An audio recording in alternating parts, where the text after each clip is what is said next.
many things that's held us down. But now it looks like things are finally coming around. I know we've got a long, long way to go.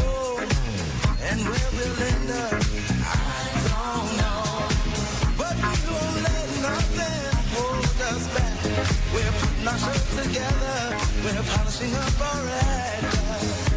If you've ever been held down before, I know you refuse to be held down anymore.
Emerging from a cocoon into a caterpillar, from a caterpillar to a butterfly.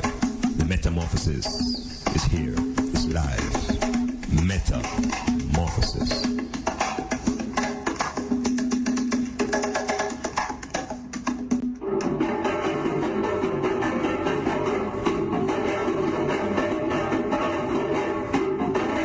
Metamorphosis, word, sound and power, music, drumming, current affairs, everything to grow and lift up your mind. Metamorphosis.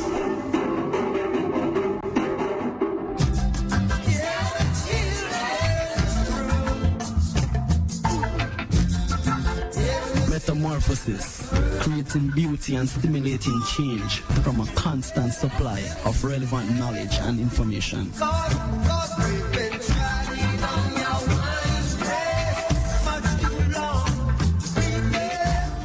No more youths and youths for sale. We get wise and don't decide to change their style. Bobby wrong, keep your empty promises and your crooked smile. Metamorphosis, come with your thoughts, change your way of thinking. Metamorphosis, the change begins with you. Black men of Ethiopia, Timbuktu, Alexandria gave the light of civilization to this world. Ethiopia shall stretch forth our hands unto God, and princes shall come out of Egypt. I, son of the Most High, Jah Rastafari.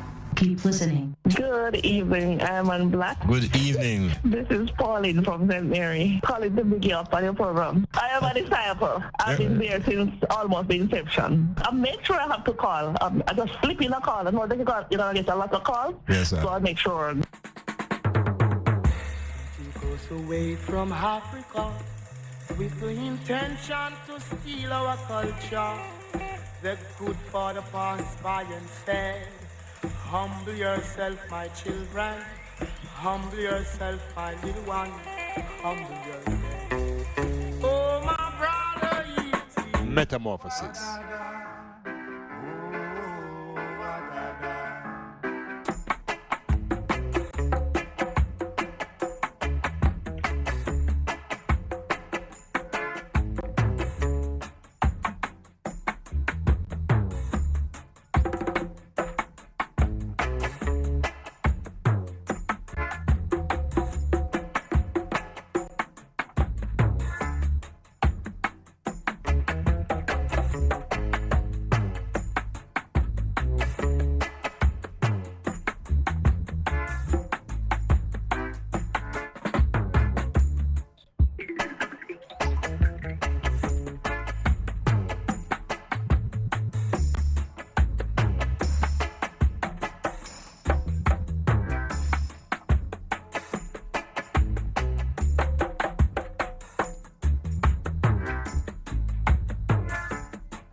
the night now. I just see me I tune into because, you know, I always even watch some other tell like this and stuff and that I have to see for later. I have to really listen to you first, you know what I mean?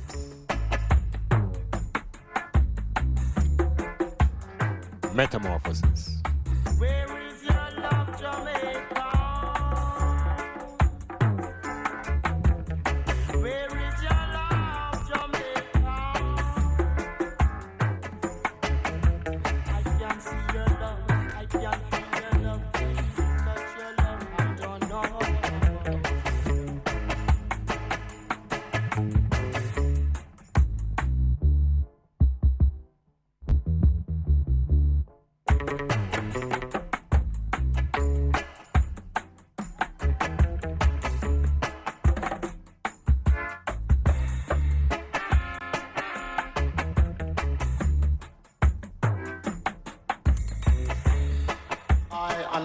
Son of the Most High, Jah Rastafari. Our heart shall correspond and beat it in one harmony. Sounds from the burning spear.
Tinastilin, greetings, Sata Amasagana. Welcome to all listeners to the Metamorphosis Styles FM, based right here in the parish of Portland, in the town of Port Antonio, and in the community of Bound Brook. To hail all listeners, near and far, and further. Give thanks for another opportunity to connect in our way of reasoning and to stimulate that which has been dormant for generations within I and I, to open up the crevices and the nooks and the crannies of our own brain, our own seat of consciousness, becoming more in touch, becoming more empowered to make that ultimate metamorphosis from slavery to master of fate, captain of your ship, interdependent, self-reliant.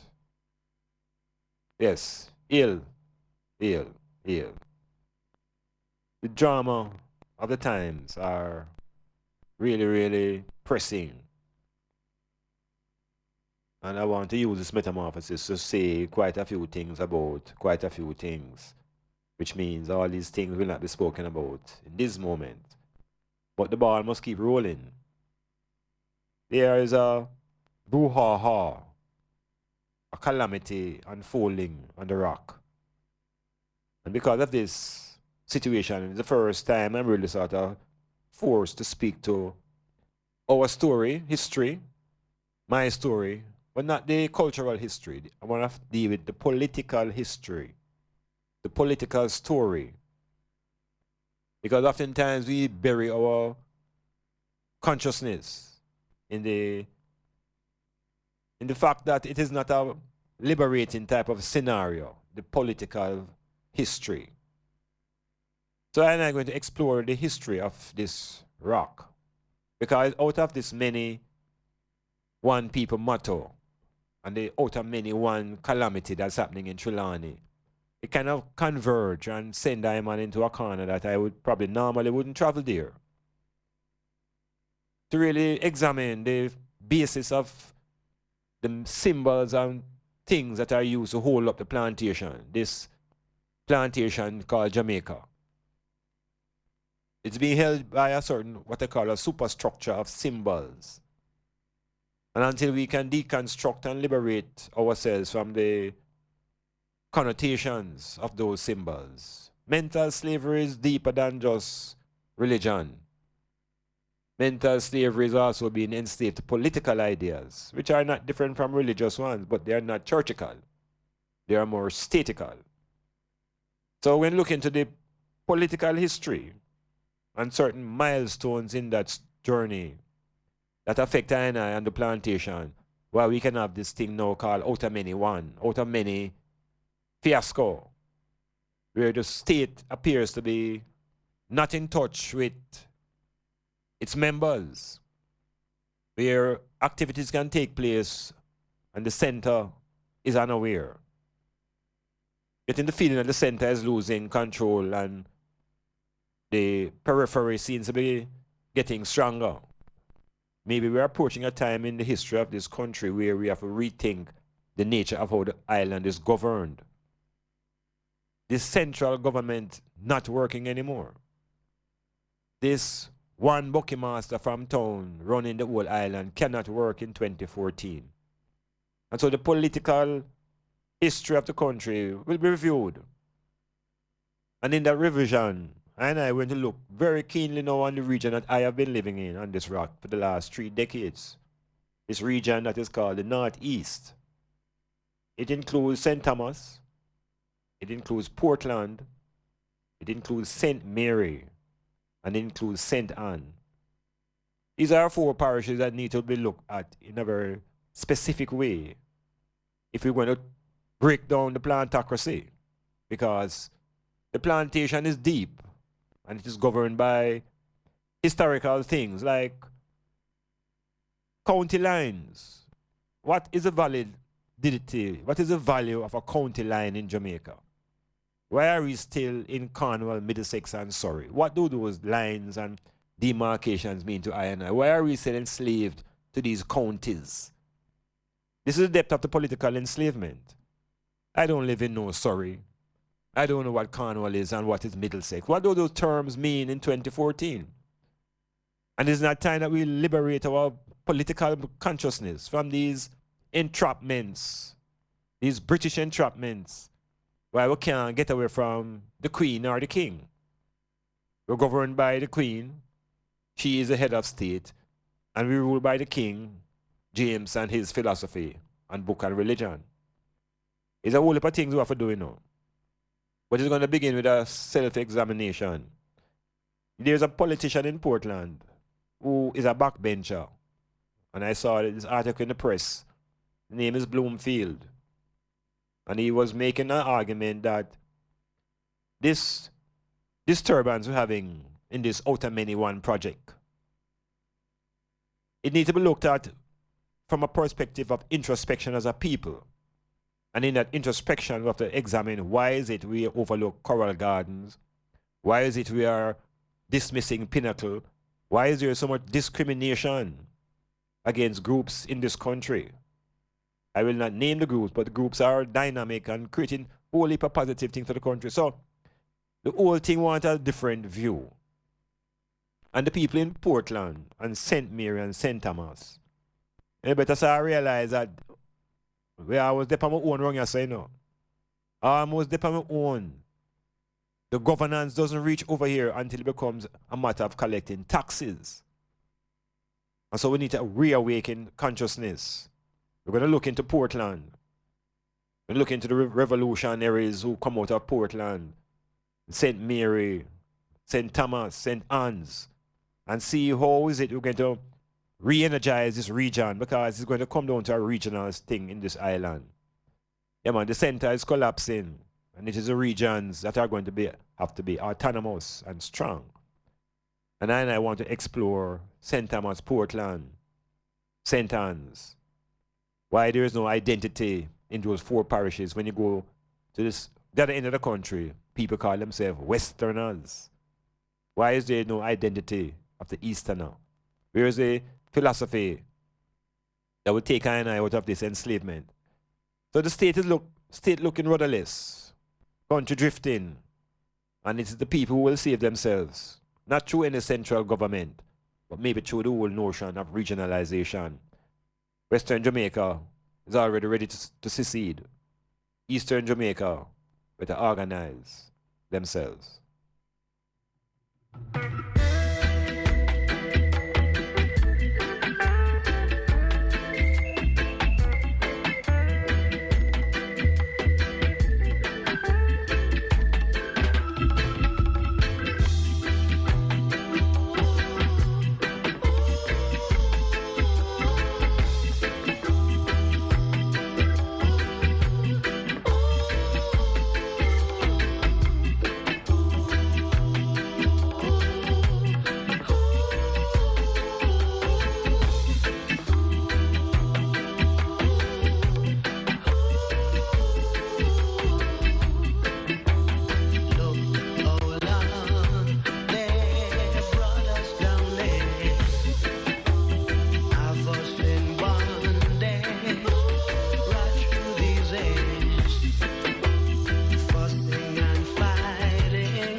Emancipation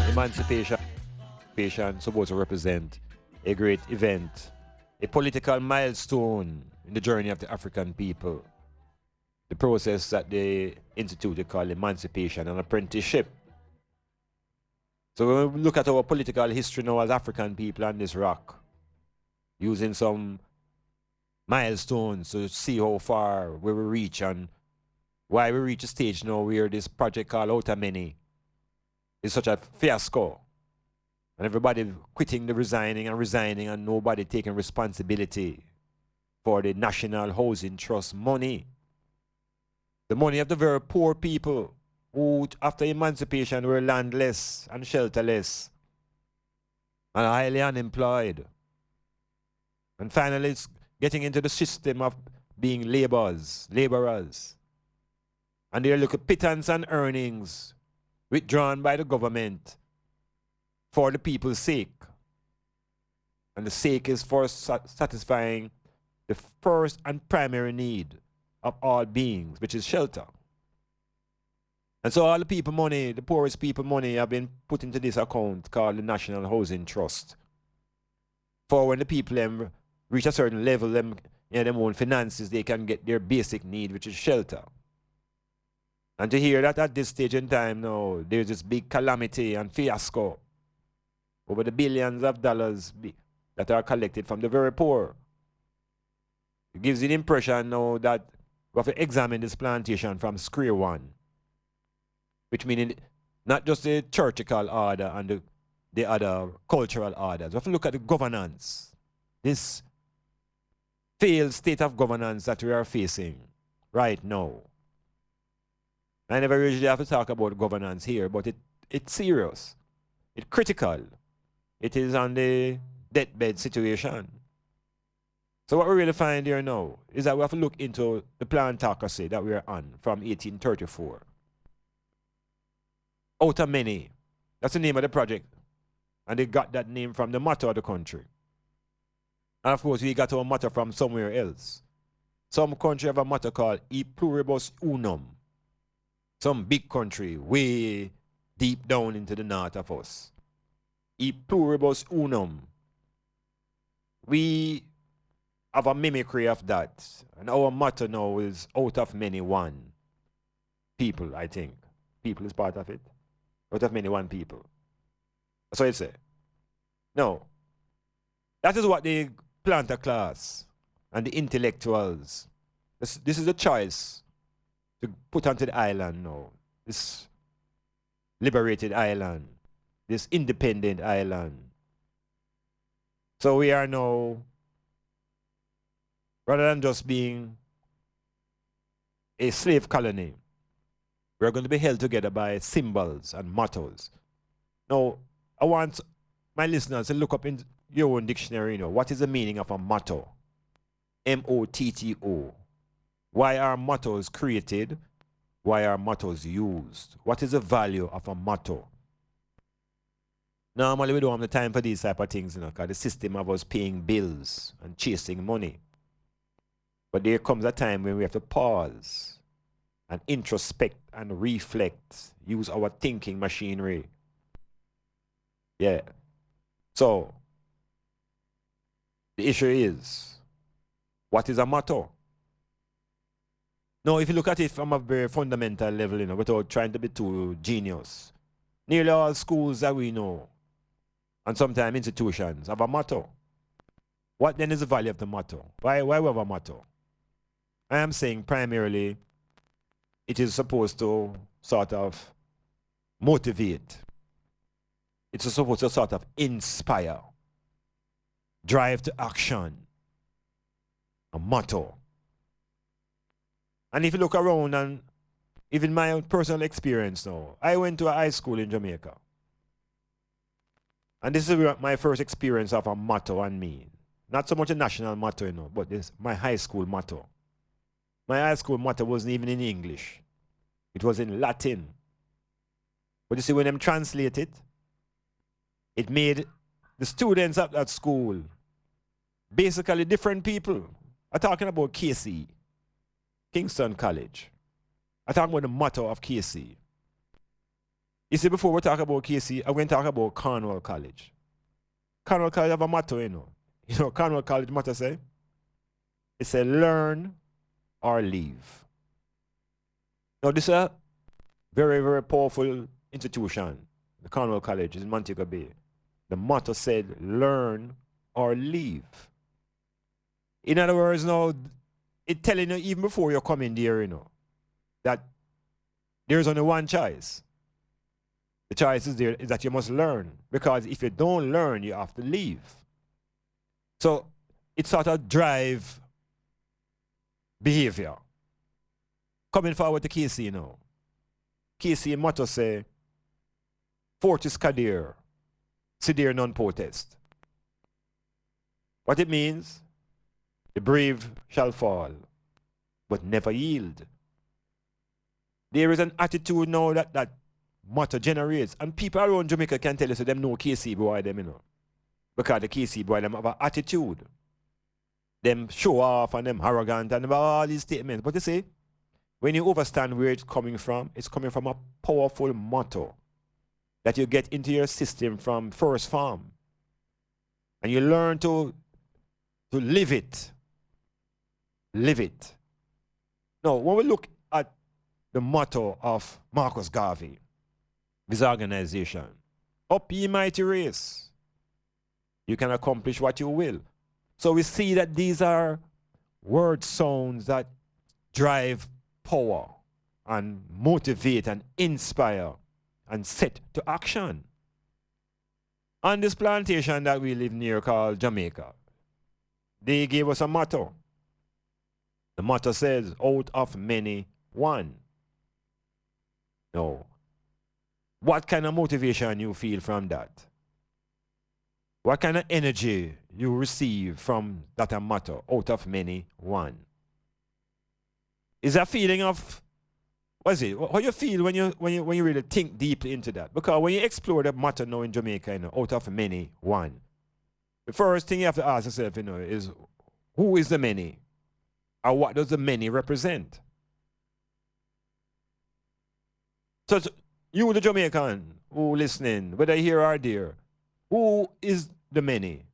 That out of that many, there is this one. Because I guess the motto is trying to give you a feeling of oneness. But it's an illusion. Because the plantation was never developed as a oneness. The plantation always had its racial and social and class divides. This motto here is an attempt to cover up all of these divides and stratifications in our society. Because the many in Jamaica is the 95% African people. You can't go around that. That is the many. It could even be more. It could even be 96%. So the 4% left, these are the people now who are seeking protection. And these are the people now who are insisting that we must be one. But the one is the one who controls the economy. And obviously the many are the workers and the slaves. The motto needs a little readjustment because it doesn't motivate the African on this island. It protects the minority racial groups. It protects the 4%. It hides them amongst the many that they can continue to control and dominate the plantation, especially the economy. The many need to wake up. The many is the African people, but there's no wake up if we are brown and black and off-white and these various variations of black. It is the African identity that needs to be resurrected in this time. Metamorphosis.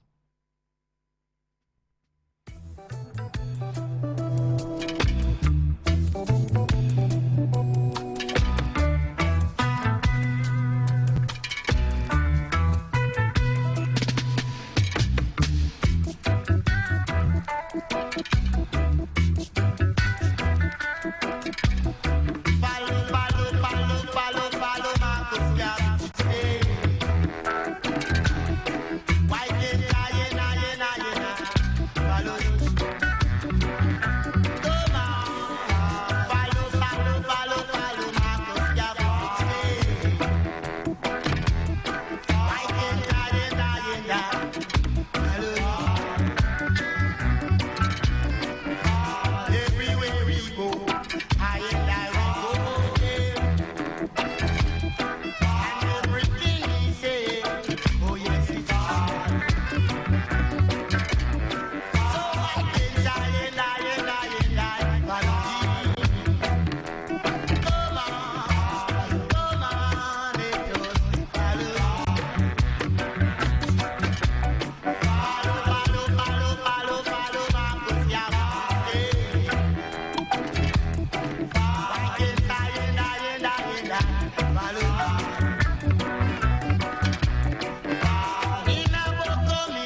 Out of many projects, great problems in the country it has exposed. But for I and I, it exposed a deeper level of concern about governance and the framework and the thing that we have inherited from the British.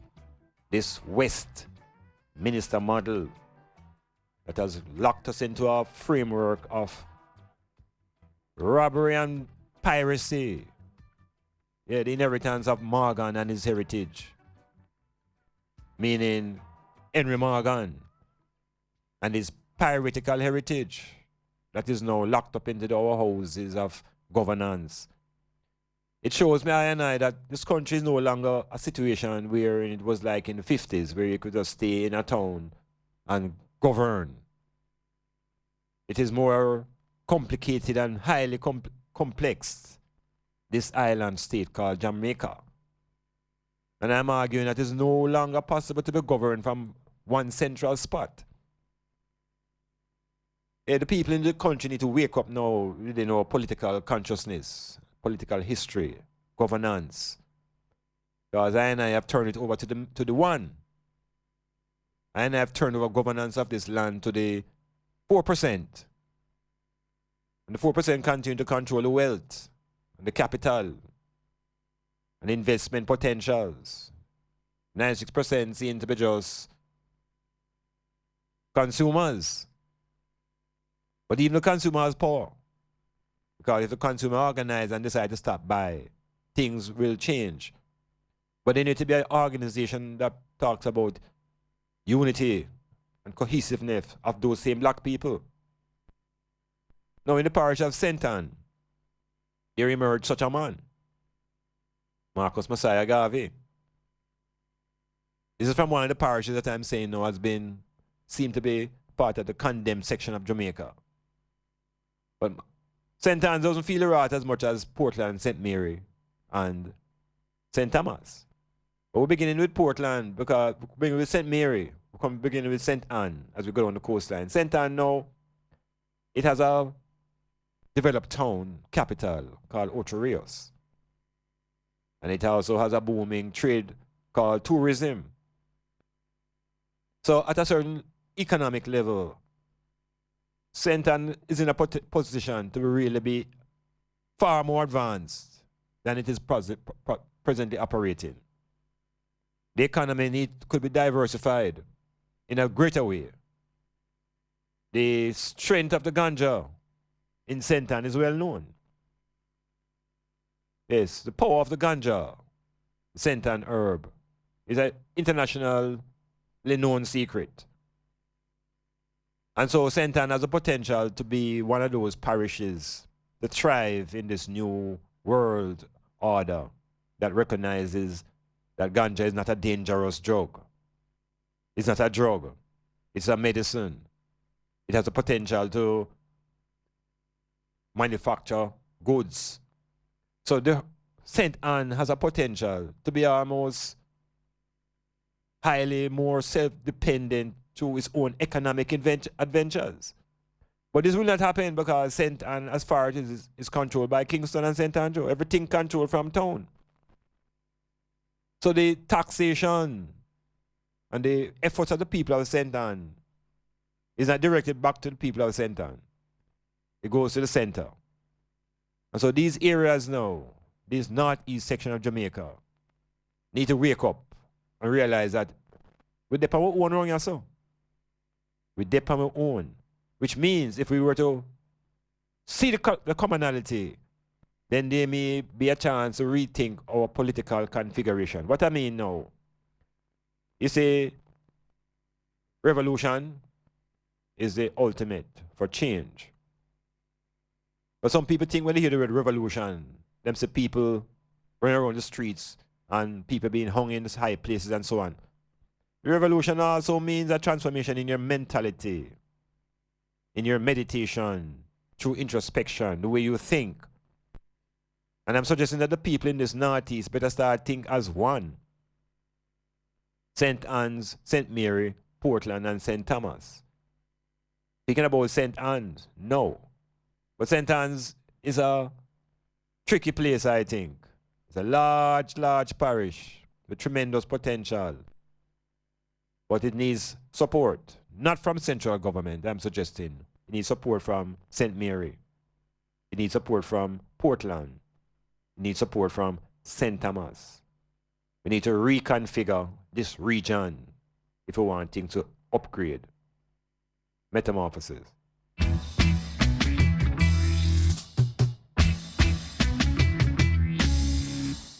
Teach me, teacher.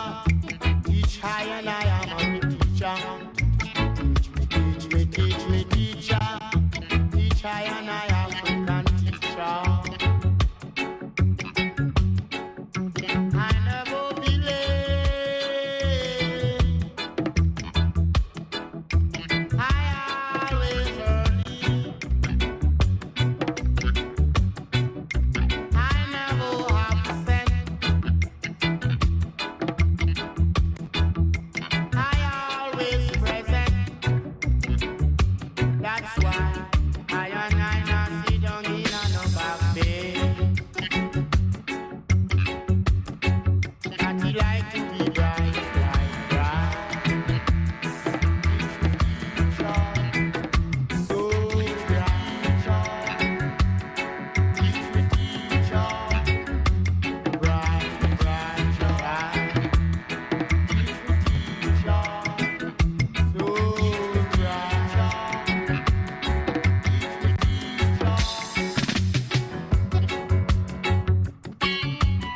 Now, out of St. Anne's rose up the mighty Burning Spear, as we hear in the background.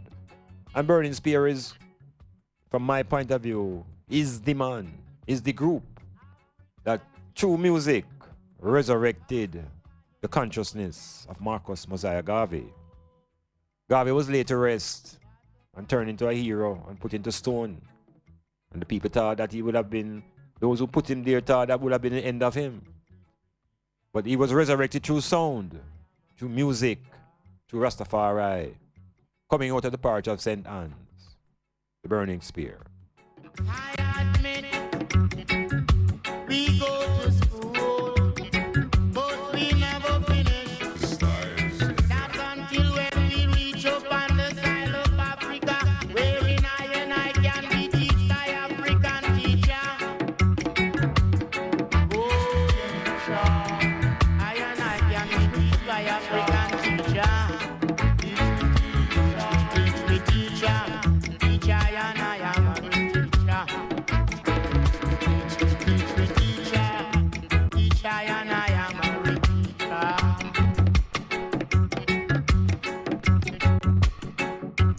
They thought Garvey was dead forever, but Garvey got a rebirth through the Burning Spear, through the culture of Rastafari, through the parish of St. Anne's, Jack Ruby music. The culture is there. The foundation for an economy is there. But somehow it's being stifled by this central framework, this Westminster model that extracts all of the resources from all the parishes and bring them into Kingston. Yeah, that's what's happening. And then from Kingston, everything is exported. This is the framework set up by the British, inherited by the planter class, and they have refused to change it. St. Anne's, great parish, great ganja, great music, great culture, great cultural sites, has the potential for its own economy, yet it is being stifled. So I said to the people who live in this northeast region, take a look at ourselves again. I've been here for 30 odd years in this region. I am the senior football coach in the Eastern Confederation, 10, 20, 30 years. This region has been disconnected from the mainstream. Some say purposefully, to maintain this backyard feeling for certain type of people. But when you live here, it can't be a backyard. It's my front yard, this. And the front yard need to be cleaned up. Need some structures. Need some unification across these 4 parishes. St. Anne's, the home of the gang, Robert Nesta.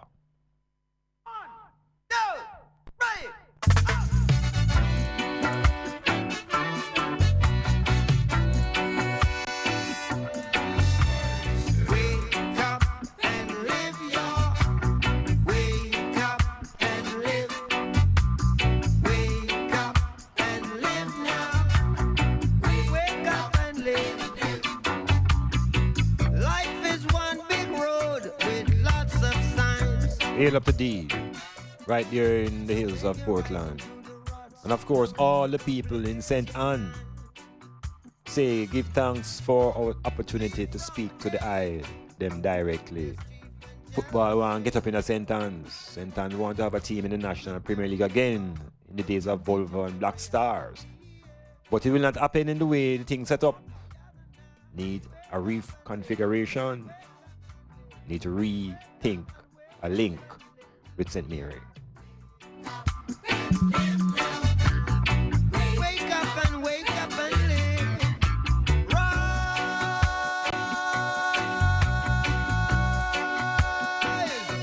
The mighty people. The Westminster model is dead, and the people are dying in that model. I have to shake off that model. But I think regional. Yeah, man, regional power. Western is a region already.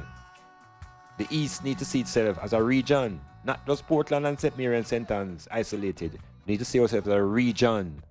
Need an identity, something that culturally pull all of these 4 regions together. Yeah, man, taxation, need own police, own commission, everything different. Yeah, transformation, revolution. Wake up and live.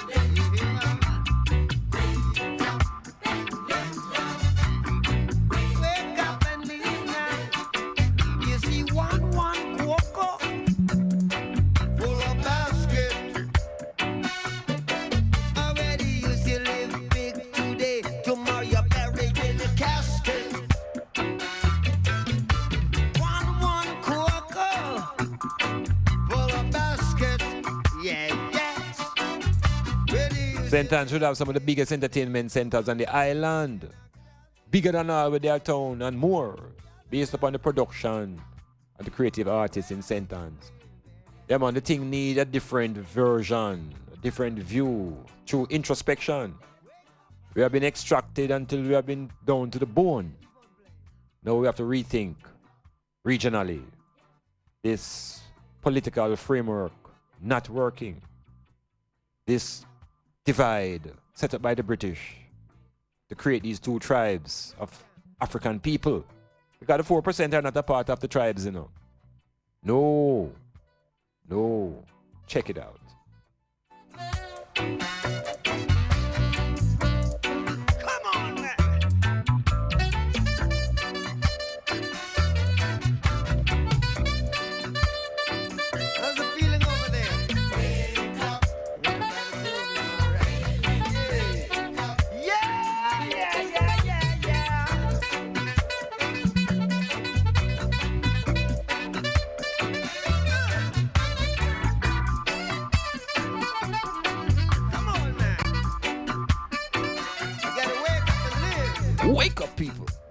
Take the command from Bob. We gotta wake up.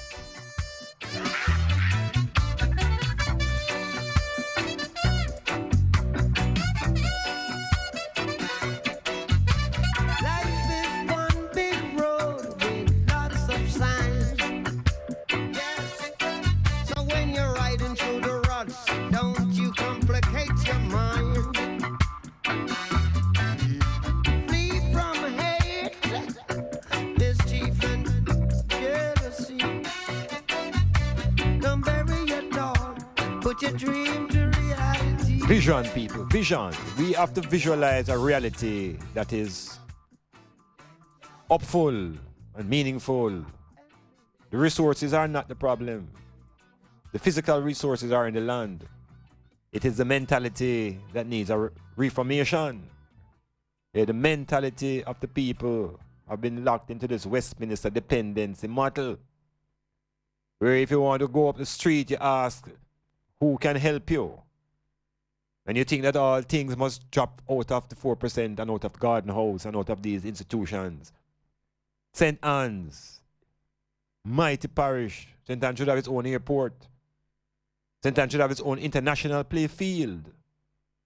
Yeah, the Eastern Confederation, you know, is where the whole thing is being held down. When you liberate the Eastern Confed, Jamaica take off. Yeah, man, the whole Eastern Confed from St. Thomas to St. Anne's. We're dealing with St. Anne's now because it is the more developed of the three, of the four parishes. It has the potential to be a mega parish. But it will not happen because of the political structures. And until we transform that now and think regional, yeah, we need to think about regional politics, regional development. How does a region improve? How do we have regional rivalries? Because the parish at an individual level cannot make it by itself. These parish councils and these various devices them created from the 40s and 50s can't hold Jamaica in 2014. It can't work. The funding is not there. And so the Confederation now need to look at its own funding. The monies that are collected between St. Mary and St. Anne's and Portland and St. Thomas. We have to re-examine how we use our money there, collectively.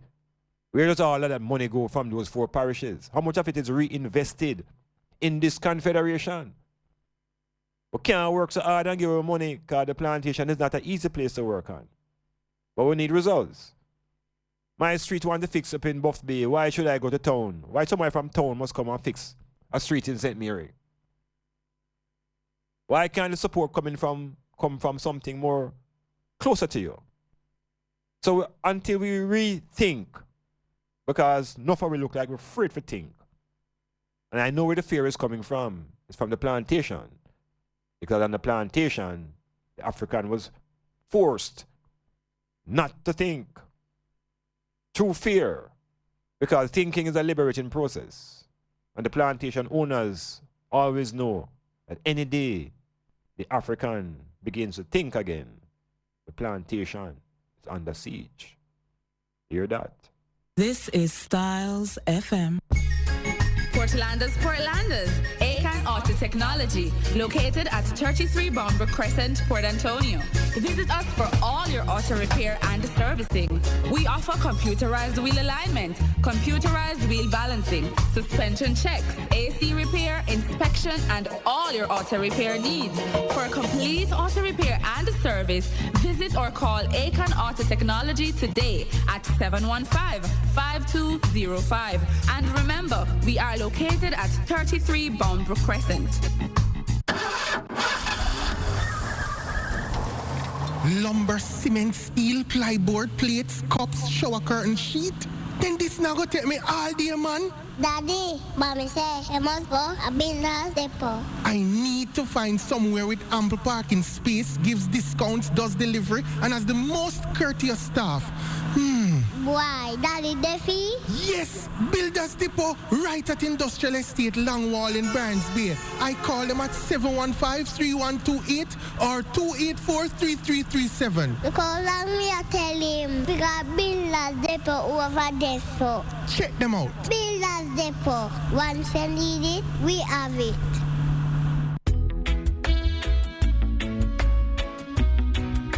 For the best quality in sound reinforcement and backlining, native audio.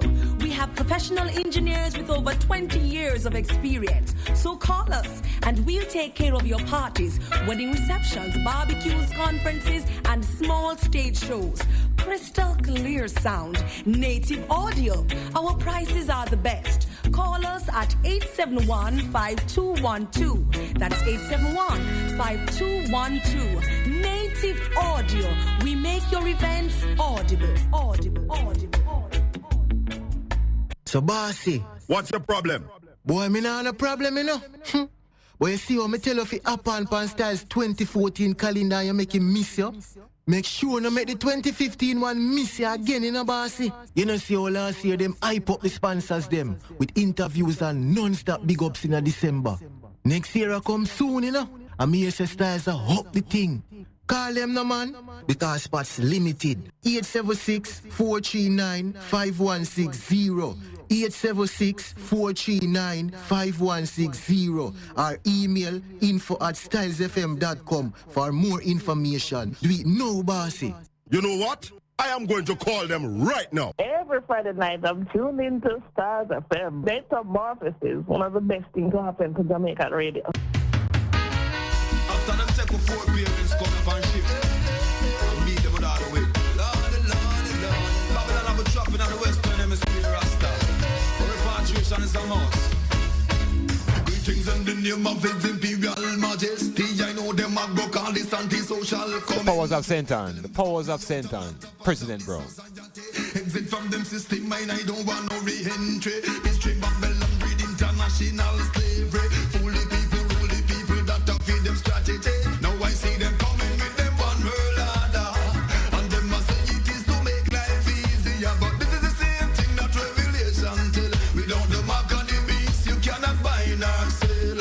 Babylon of the people, them hip to the trick under this bill of Leviathan 666, yeah. And now we skin them one come put my country, but we now accept the mark of the beast and we can't forget the black king of the east. Now we now accept the mark of the beast and we can't forget the black king of the east. And you know no come yourself we make no sacrifice. Long time we are find out what the real antichrist. The mission is to open up the people them eyes and not make the beast attract them by no surprise. Him carry many faces when him under this guy sidestep him. No hip to the tricks and the lies. They go Babylonian state and them continent. Shan't now you bingy make we burn up the serpent. No more living underneath this spell. Cause what is heaven for them for I man it's hell. Babylon of the people them hip to the trick under the spell of Leviathan 666, yeah. And now we skin them one come put my country, but we now accept the mark of the beast and we can't forget the black king of the east. Now we now accept the mark of the beast and we can't forget the black king of the east. Ready now Babylon not till them Rasta. Lord, the dangerous plan, you know. This plan is not for black people. Repatriation is a must. Greetings in the name of His Imperial Majesty. I know them a go call this Metamorphosis. commentary. Tell them to count me out, I'm not a part of this society. Exit from them system, mine, I don't want no re-entry. History Babylon breed international slavery. Fool the people, rule the people, that is fit them strategy. Now I see them coming with them one world order. And them must say it is to make life easier. But this is the same thing that Revelation tell. Without the mark of the beast, you cannot buy nor sell. Babylon of the people, them hip to the trick under this bill of Yeah, we're continuing this journey through this plantation to arrive at a conclusion that we have to change our method of thinking, particularly about governance and whether we are being governed or whether we need to take up our own governance in our own hands. The plantation gave you the feeling that people have been elected and in their election they must have your interest. Well, after 50 years of being elected, these two groups of people have demonstrated that the 96% many is not the concern. It is the one. The outer many is the one that seems to be concerned about them own selves. I don't get the feeling that there's any concern about the many. And I'm also getting the feeling that many don't seem to care much about their own selves because of ideology and philosophy that tells you that you're not important, and the most important thing is after you die, yet nobody wants to die. Illness in the mind, illness in the brain. But true knowledge and introspection, which is really thinking inside out, fearlessly. It is a process that we have been driven, that has been driven out of us. Like what has been natural has been replaced by what is unnatural. And it's unnatural to be dependent on others to think for you. But even the animals want human beings to think for them. They want to do their own thing. So what is it? Why are we afraid to embrace our own thoughts? Why is it when this quiet mind speaks to you, we reject it out of fear? So fear is what we need to remove. And there's fear in all different levels. There's emotional fear, there's psychological fear, there's political fear. What we're dealing with now is the fear that we put into our own selves through ignorance and the power that we put into the minority groups that govern this place. St. Anne, like St. Mary, is part of the illness in this region. St. Mary, now the people in St. Mary, I want to heal everybody in St. Mary. Because St. Mary and Styles is like I and I. Yeah, they are connected. And in that connection now, St. Mary feel enough rot, you know. It's like we're coming around in the backwaters now of Jamaica when we come in that direction. St. Mary have a powerful cultural history. St. Mary produced one of the greatest revolutionaries, you know. A revolutionary leader called Taki in the 1760s. Now with that kind of background, you wonder why St. Mary is not up front. But we can see why. Because in the parishes that produce the greatest cultural resistance, we find some of the greatest repression in those areas. And is there a similarity between the repression in St. Mary? Is it different from Portland where Nanny was, or from St. Thomas where there was Paul Bogle? We're looking at it now, we're scanning it carefully. So St. Mary produces Taki. And Taki in 1760, Taki was a Fantino. Taki was an African king. Said he was from the Coromantee group. And Taki and Easter Monday, look, I would like to do things on these Christian holidays. But besides, raise a riot, and collected a group of men to support him, and just go through and just kill off the plantation, one of them. Yeah, make them know so them can dead. If them tell you that we must die to go to heaven, and heaven was so important, Taki decided to send them to heaven quickly. Yeah, man, cause a serious amount of uprising. And not only did Taki inspire the resistance against these British in the 1760s, his revolution was also instrumental in motivating the Haitian Revolution. Yeah, so there's a serious connection, as we know historically, between the Haitians and the people in Jamaica right here. Particularly now in this region that we call the Northeast. St. Mary, Portland, St. Mary, St. Thomas, and St. Anne's. So the people of St. Mary have a history of rebellion and resistance and leadership by African consciousness. St. Mary is also known for banana. St. Mary is known for certain cultural sites. And yet, the population of the people in St. Mary, people tend to have to leave the parish to improve their lifestyles. The same thing happening to these 4 parishes. You're encouraged to leave. Something then is in the political structure that motivates people to come out of these regions.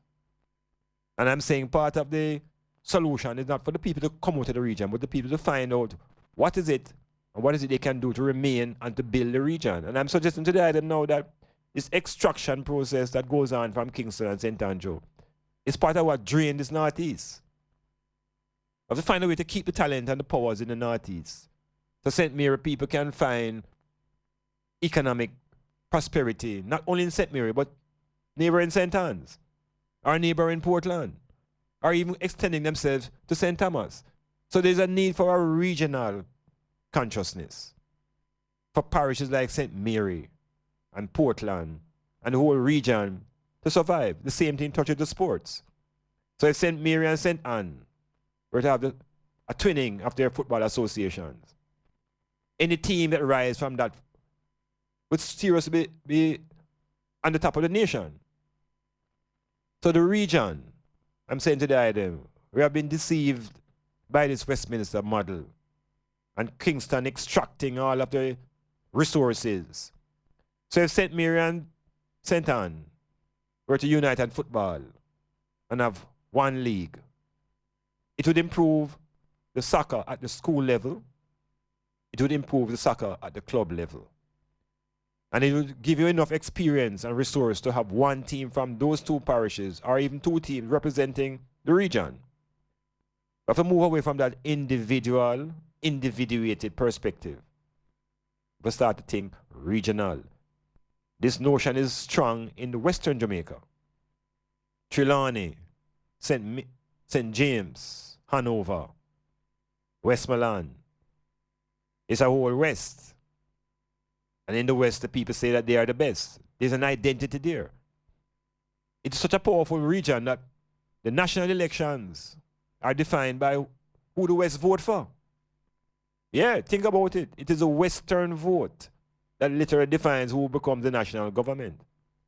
Is there an Eastern vote? Portland. What you say?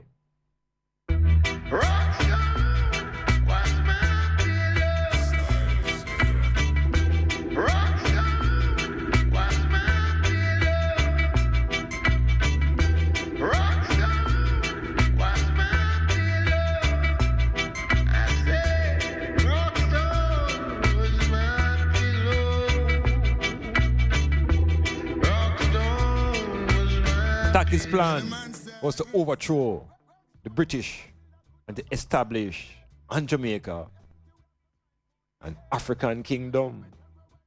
Hear me now? From the 1700s, you know. Taki rage war upon the plantation, kill off the white people and the plantation owners.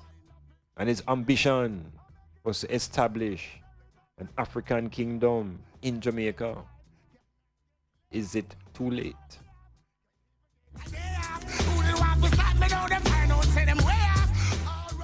Heroes of St. Mary, African leaders coming out of the Northeast. Where is the statue of Taki? There is a cultural centerpiece that the tourists can come and walk around and feel the energy of resistance. Yeah, man, the region needs to think collectively.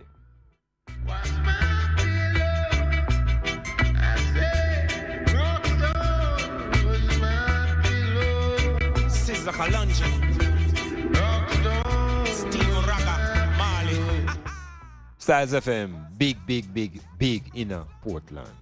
Styles FM, big in St. Mary. Never give a matter what Selassie I bless. Separation is a thing could be no harder time. Got to widen your views, gotta broaden your mind. What we find in the can't know where it's gonna find. Hunger, poverty, a system so unkind. As a matter of fact, there is an aftershock. When come ground us, my bed and my pillow was a rock. Try to make it through the system, all those were locked. Yeah, nothing me to try, and so I ain't gonna stop. All the time the right to book on you. I'll start a mother crap they would have put on you. Yet when you're in there, they would look on you. They would only stand and wanna wear the foot on you.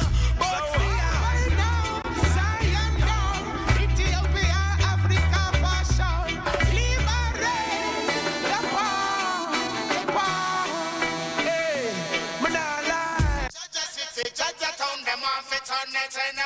St. Mary there on the map represented Man Capleton. Promotes the highest of level. Better know. So when I burn them evil concept, go and say that is a destruction to the humanity. So when I say, let me know. Again, hailing all the people in St. Anne, all them them hills and gates then. Yeah. Richmond and Highgate and Broadgate and Moorgate and Gales and some hills. Boy, I mean, I tell you, that place there, is a great parish. Great parish, St. Mary. The people of St. Mary are great people, but we can't feel them because them energy drain out in a town.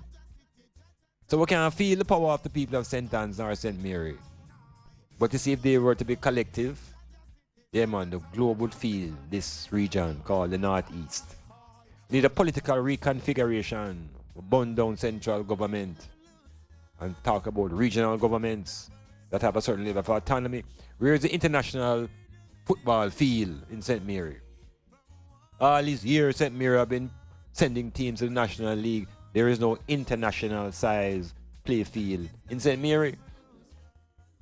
So the governance concentrating on GFF and for them town behavior. Yeah, we have to look into the self, into the region. How many St. Anne's players are in the national program? How many St. Mary people are in the national program? So where's the regional side? Come on, make us think it out differently.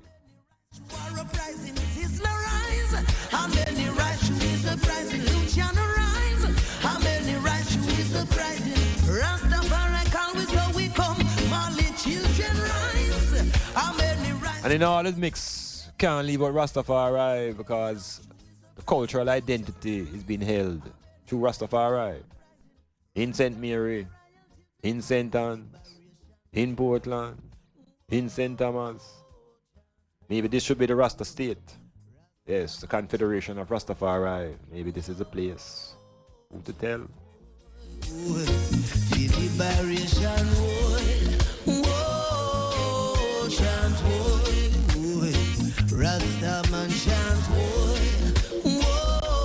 Politics is not about party. This reasoning is about governance, politics of governance. And this way we don't talk about tribes. We're talking about the structure and the reason to transform through changing up the structure. Yeah, man, the structure must be changed. It's not about changing the people anymore, you know. No matter who you put into the framework, the behavior is the same. They are like extractors. The reality is that the structure must change. And if you change the structure, the people will have to behave differently. Yeah, that is the proposition. Regionally, let us think regional, Northeast. Yes, I'm there for the longest time. And perplexed how the region can improve because there's no collective identity in the region. So we move towards that level in our meditation. We sing, on to Zion we go. I can't move slow, no. Rastafari ruling reigns, and we're going where the green grass grows. Oh, on to Zion we go. I can't move slow, no. Repatriation is a must, and we're going where the blessings flow. We are blood and fire warriors, fighting to set the captive free, pointing souls onto Zion. Give your heart for your kingdom, yeah. Oh, ye righteous ones, oh come now. Well, yeah. Jaja, you're truly great, and who eyes can see that you spread your blessings all over me. Jaja, you're truly great, and who eyes can see that you spread your blessings all over me. It's a treatment, it's a treatment. Greetings. Yaga, yo, yaga, yeah. Yes, I. Metamorphosis. Lines have been open. Love the quantification for the football team, week to week. All right. So, that love to give my first, I look at perspective on a regional thing still. Got you, Virgin. Yeah, because really, it's not the East that create enough history when it comes to football in Jamaica, Yeah, Eastern Jamaica. Yeah. Yeah. Yeah, it's a park named Carla Park. Yes, I. That Carla Park has been is probably the oldest continuously used football ground in Jamaica. Uh-huh. All right. From a hundred that park was built 100 years ago. Right. From 100 years ago. Now you're there. You say Carter Park has been there for 100 years now. 100 years, yeah. Guess what happened now? But guess what happened now? You know, so Carter Park is not being used now. That's that again? Carter Park is a cow pasture now, Yeah, well, yeah. Look here. It's a field that has gone through its ups and downs over the years. Yes. Because even in the 60s, it was down to about 5 years, until what happened is that they never that has to cut much of a field, and a manual youth almost fell off going to the sea. Mm-hmm. And in the ship and the man was going to the sea, and the man was drowned, so they have to move the center of football from Portland to Carla Park again. I hear you. But it's something that built 100 years ago, because it was where Carla Park is now was water. I see what you mean. And then and then reclaiming the same technology that built. Yes. The Panama Canal. It was the reverse technology that built Carla Park. I hear you. Well, the point is though, Carter Park could really represent a major venue in the whole Northeast, That's what it really should be.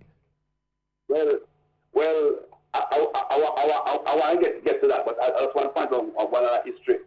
The first team in Jamaica where contract, where players are signing contract. Yes. That team was a sentiment named Port Morant. Port Morant United. Right. Yeah, when those guys were signing contract, it was not word of mouth say, boy, they get 100 a game. It was Rick signed contract. Yeah, man. We know Anthony Barrett brought the professional idea to Jamaica through Port Morant. Right. Right. So we are not that backward when it comes to football in that region. All right. And what it is, you talk about the mindset about the collaboration between parishes and all that. That's probably that's probably a fantasy thing, But realistically, we have to look at it realistically now, right? Mm-hmm. Is that really doable realistically? We talk about last week we talked about all these schoolboys leaving that Casa Cup and Manning Cup. And a lot of them graduate. Each school probably graduates 5 players on average per year. All right. Now, what we need to do, we need to build a football in such a way where you have more opportunities for these kids in going into football as a profession. I will live not as a profession, but as a pastime that they can find reward in, so that they can practice their craft and probably move towards a professionalism. Reasonable. If we have one team now or 2 teams in the whole region, that probably defeats the purpose.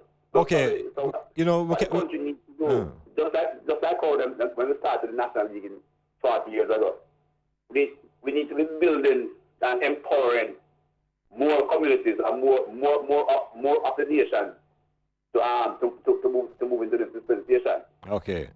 So everything is okay. You think? Everything else? Meaning if we do as you said, you think that we're gonna turn around the football, we probably turn around.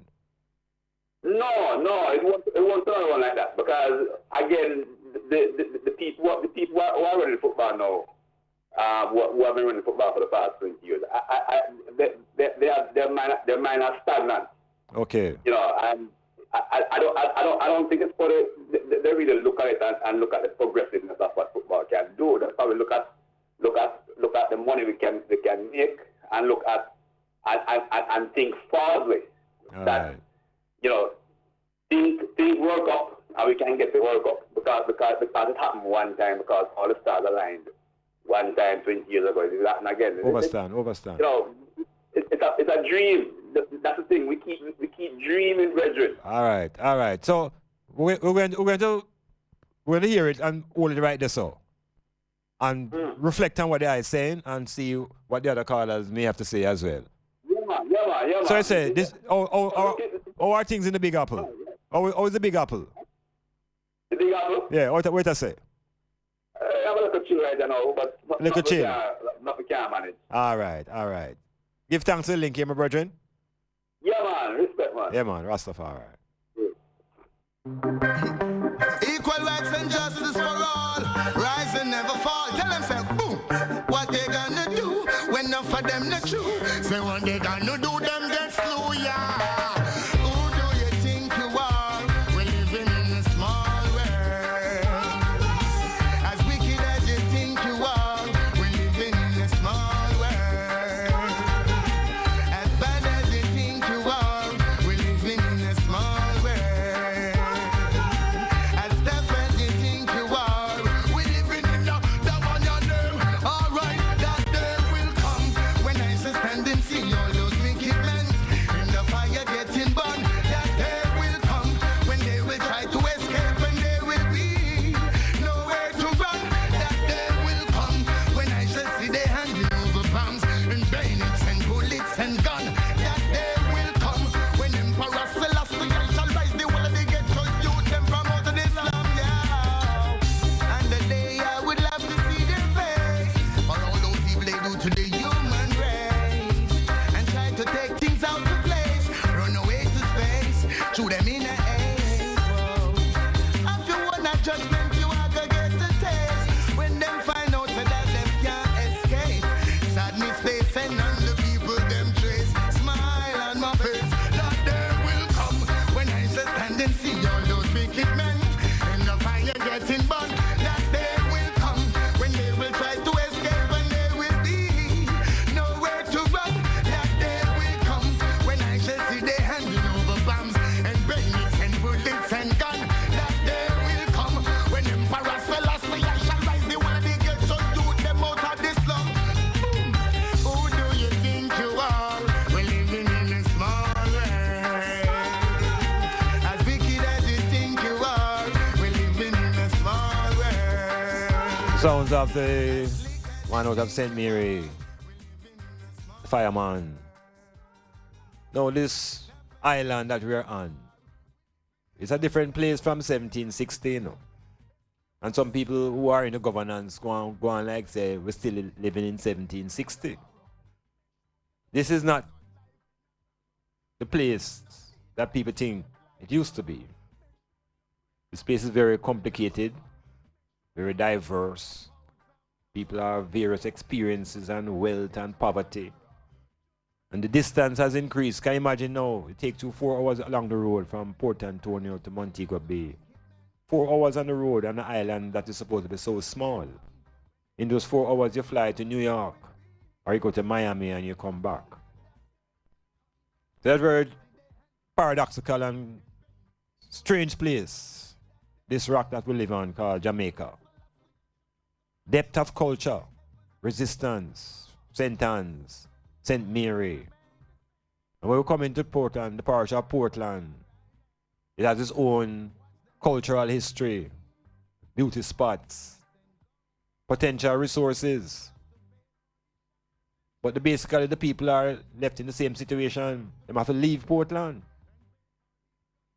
So why is it the people have to leave St. Anne's and they have to leave St. Mary and they have to leave Portland? And where do you think them go? If them can't go foreign, they have to go out town. So the region is constantly drained. All sort of talent coming out. All the money coming out too. So over in Portland here now, this parish has its own history. Grounded in resistance. Just like St. Mary. Because we have been exposed in Portland to the movements of the Moors. No British family name Moors, you know. We're talking about the African Islamic forces, the Moors of Africa, of which Nani was one of those Moors. But the people in Portland have been told that it is M-O-O-R-E town that Nani lived in, Moore Town, which is Moore now is the spelling of an Englishman name, M-O-O-R-E. And there's no such Englishman that has any town in the hills of Portland.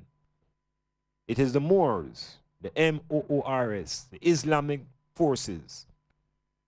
And you know, the Turkish Prime Minister last week made it public that Christopher Columbus did not discover the Americas. It was the Muslims from the 1100s. Now that caused a big furor right now in academia, you know, because they're trying to trick we all the while about this Columbus guy. So but when a president of a country makes such a statement, it shakes up the world. And the reality is that Nani was a Muslim. Nani was not a Christian. So our national heroine, our national hero, the female, is not a Christian, you know. It's a force that fight against Christianity, fight against the British, the Moors of Africa, the Moors of Portland. And so the Portland people now at the deepest level of their culture are really Islamic, especially the Africans who ran away and decided to become self-reliant. They call them Maroons, but they are Moors. The same African people who taught Columbus and the Spanish people how to bathe and how to read maps and how to develop their own sense of worth. So Portland now have this deep history of resistance. But the leadership is not Christian. The leadership is Islamic, Muslim. And that's why the British couldn't conquer Nani, because the Christians have a hard time trying to defeat the Muslims from the 1100s and before. So the wars on this island in Portland were religious wars. The Christians versus the Muslims. And the Muslims would always win. The Muslims were the Africans. The only way they could find a way to overcome the Muslims was through deception. This so-called signing, having these Africans writing English, which we never even know, and signing documents about peace. But in all of that, you know, the Africans in the Portland secure their own lands. They call them Maroon lands. This now is a part of the resource of this parish. Because you see, on those lands, you can also grow the ganja. You can develop your ganja economy right on those Maroon lands. The parish of Portland has a history of starting tourism. But tourism has no sustenance here. So the people then leave and go to Montego Bay, and they go to Kingston. And so there's a weakness right through the northeast. Portland, a lot of things begin in Portland, but they leave.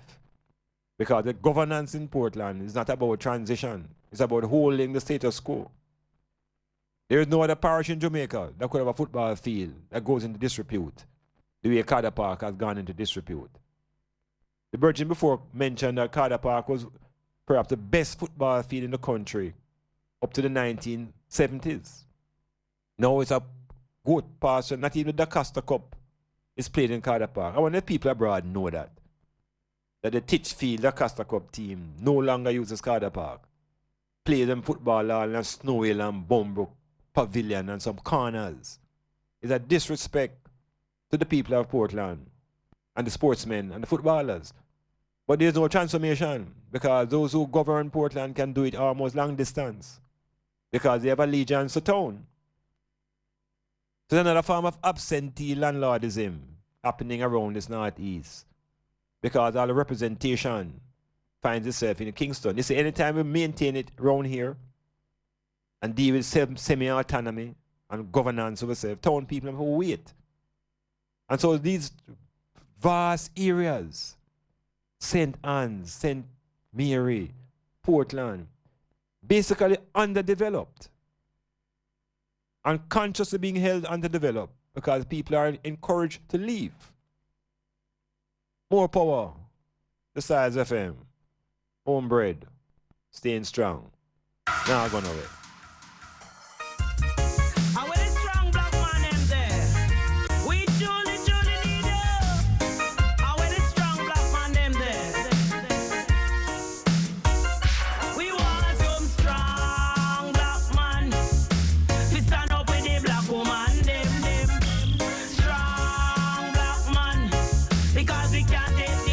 This is the voice of Muga coming right out of Portland.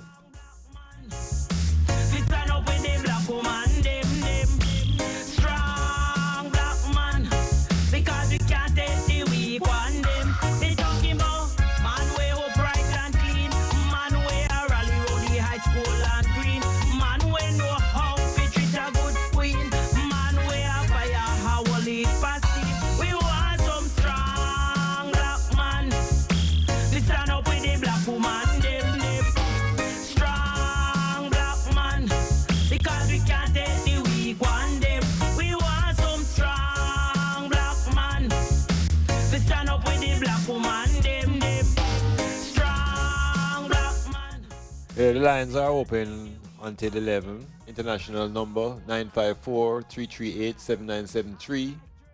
That's area code 954-338-7973. And locally, give me a link 453-1444.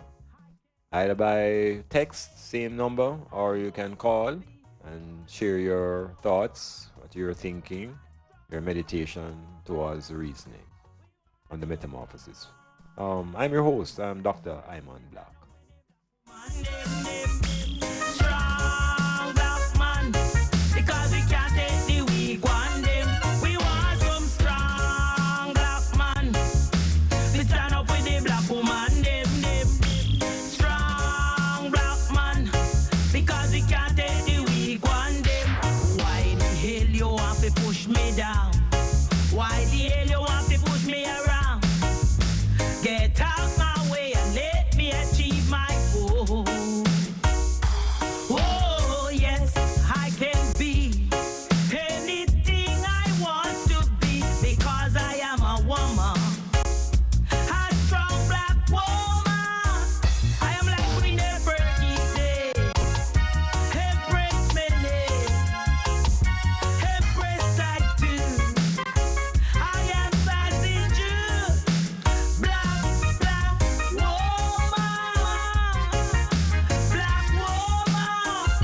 We want some strong black man. We stand up with the black woman them. Strong black man, because we can't take the weak one them. We want some strong black man. We stand up with the black woman them. Strong black Greetings, man. Metamorphosis. Yes, Dr. Iman. Yes, I. Still in Miami, man. I met you when I was in Port Antonio the last time. The whole place dig up your spots and I hear you up. Yes, I. What do man I say? I want to discuss the politics. Yes. Go through, man. We're listening to you. Yeah, the politics, like what's going on in Ferguson. Okay, U.S. politics. With majority black. And the police department is majority white. Yes. And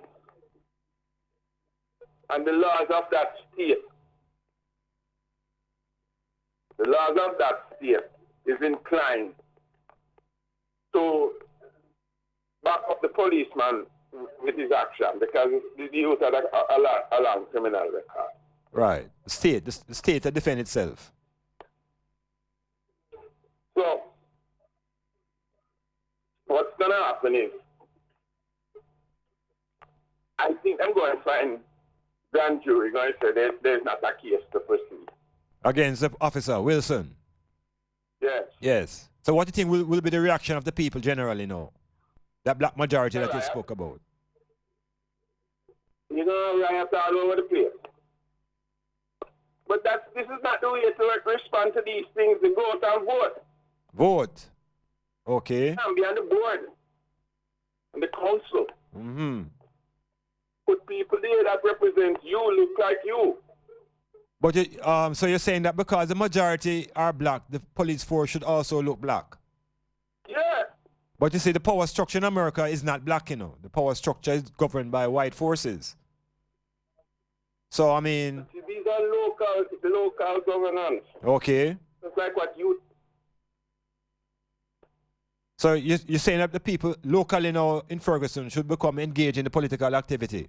and vote. Yeah, man. Yeah. Of course. Okay. So you now these racist police man running the killing black youth. I hear you. Yeah. I hear you. But So, these people, when it comes to voting on these local elections, them don't get up off them backside and go vote. I hear you. So in other words, then we're saying it can be changed with. But them elect this man and leave him out there for, you know? Yes. Dry. Yes. Yeah. Hang him out for dry. So what is your suggestion to the thing then? What do you think the people should do? More political education or what? Be more proactive and involved in your community development. Yes, I. You know? Yeah. It must reflect the people in the community. So these people, no, we were, you're right, you know. We were educated and trained to be subservient. That is a hard thing to break. Yes. And that's where we must work. Because all of their treasures and idols and icons, we aspire for them too, so. Yes. That's to play the game that them is good at. That's their game. Yeah. Them set up the system. So I mean, whenever you mention about a game, you know, the game is always governed by rules, you know. Sometimes it's who set the rules. Sometimes the problem is who set the rules, you know. And in order. Sometimes it's who's in charge of the rules. Exactly. And sometimes the response have to be maybe trying to change the rules of the game, because maybe that's how we're going to get an effect, you know. Until the rules of the game change, we can't. That we are living by from way down in the 17th and 18th century, 19th century, come on. And with scientists discovered this and that, and we can't live by them old-fashioned rules, you know. Yeah. So it's about thinking. We have to amend the rules. Definitely. So I hope the ones them listening and taking heed. And we shouldn't be afraid to amend the rules, because rules are not set in cement forever. Rules must be adjustable, the you know. mission we need to go embark on is start looking over these rules and going through them and finding out Serious we go thing. about changing some of them that is not serving the people. Same thing in Jamaica. We have a constitution that even Iman never looked through properly yet. And I'm sure enough things on there we need to take off, like all the ganja business and all sort of little issues that them use. So that is correct. And get rid of this parish council, as you say, because that not function. Not functional, you know, and just clean up the act and get more efficient and live the way we need to live. Of government. Yes, I. Give thanks for the link. Yes, man. Nice talking to you. All right. It's going to come down on Styles. Me check you. All right. One love. Cool.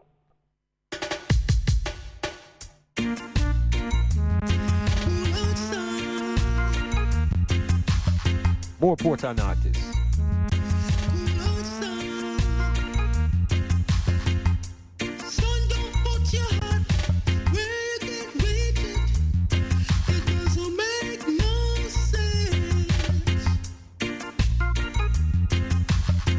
They say we had their town, our hand their Portland. How that go work? Just yourself, live the life you can afford to live. The road to the top is long and winding. A foolish dog walking to flying bird. Patient man, like donkey. Patient man, like donkey. So cool outside.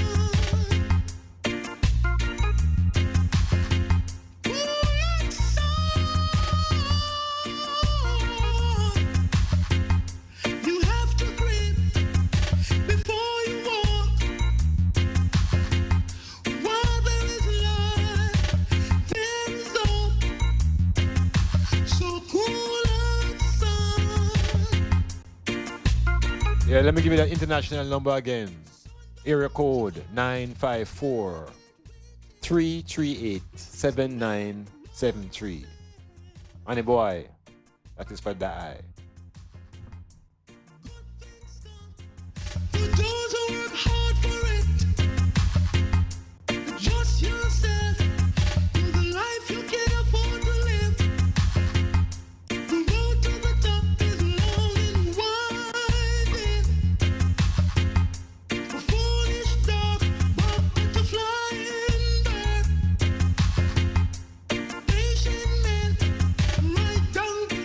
see this parish called Portland now, I have a specific connection to this place, you know. My youth them born here, so me reborn here, so you know, me just there, so and feel a way now to see how the place is being governed, and me kind of man kind of sign off from certain things, you know, out of frustration. But it only put you in a corner for a while for reflection, and you re-energize and you come forward again. This is a magnificent parish. Yes, hills and coffee, and boy, may I tell you, the place, it have the potential for a ship line, train line, international field, I mean everything.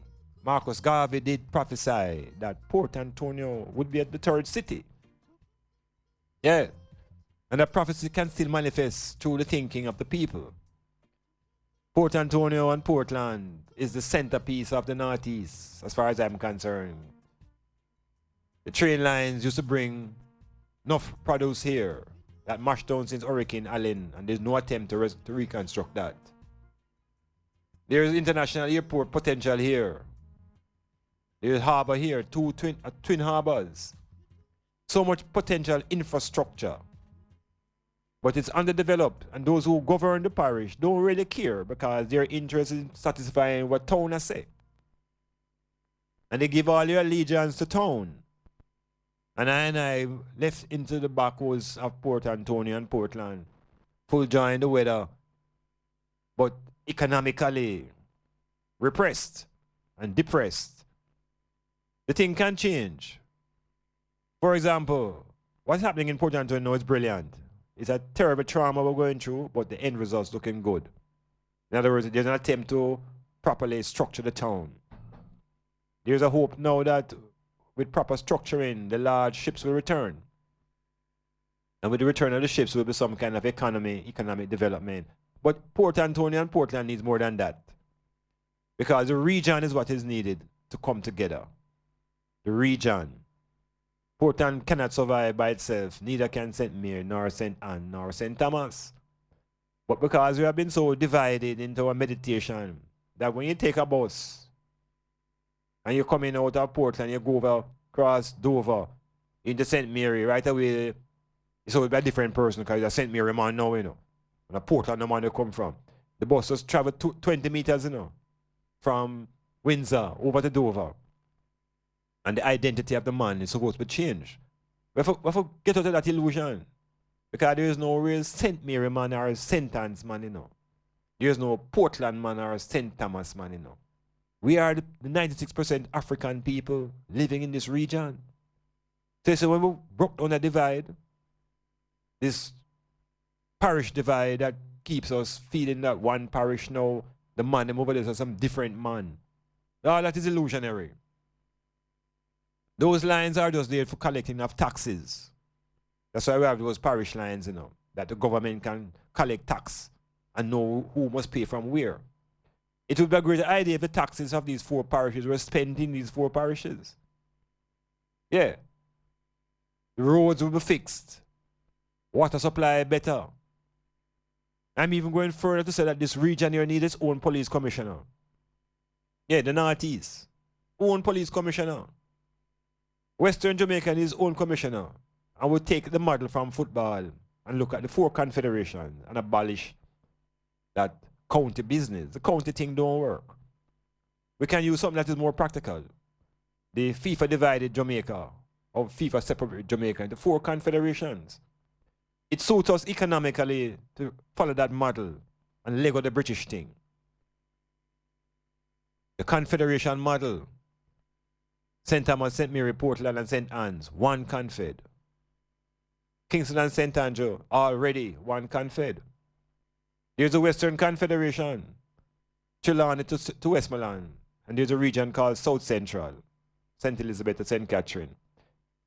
More meaningful, more understanding. The confederation of the Eastern section is what we want to work on. We need an Eastern Confederation mentality, where it's not just about Portland or St. Mary or St. Anne's, it's about the Eastern Confed. And that the region will rise. And if the region rises, it means the parishes would have been doing what they should have been doing. Sounds a little weird, but to see the box of Westminster will keep the Africans fighting against each other and bowing down to a small group who understand the nature of the plantation and this control. I'm introducing to the world one and only Junior Mervin from those time until this time and forever. The big song called Police and Thief. Them still around the street.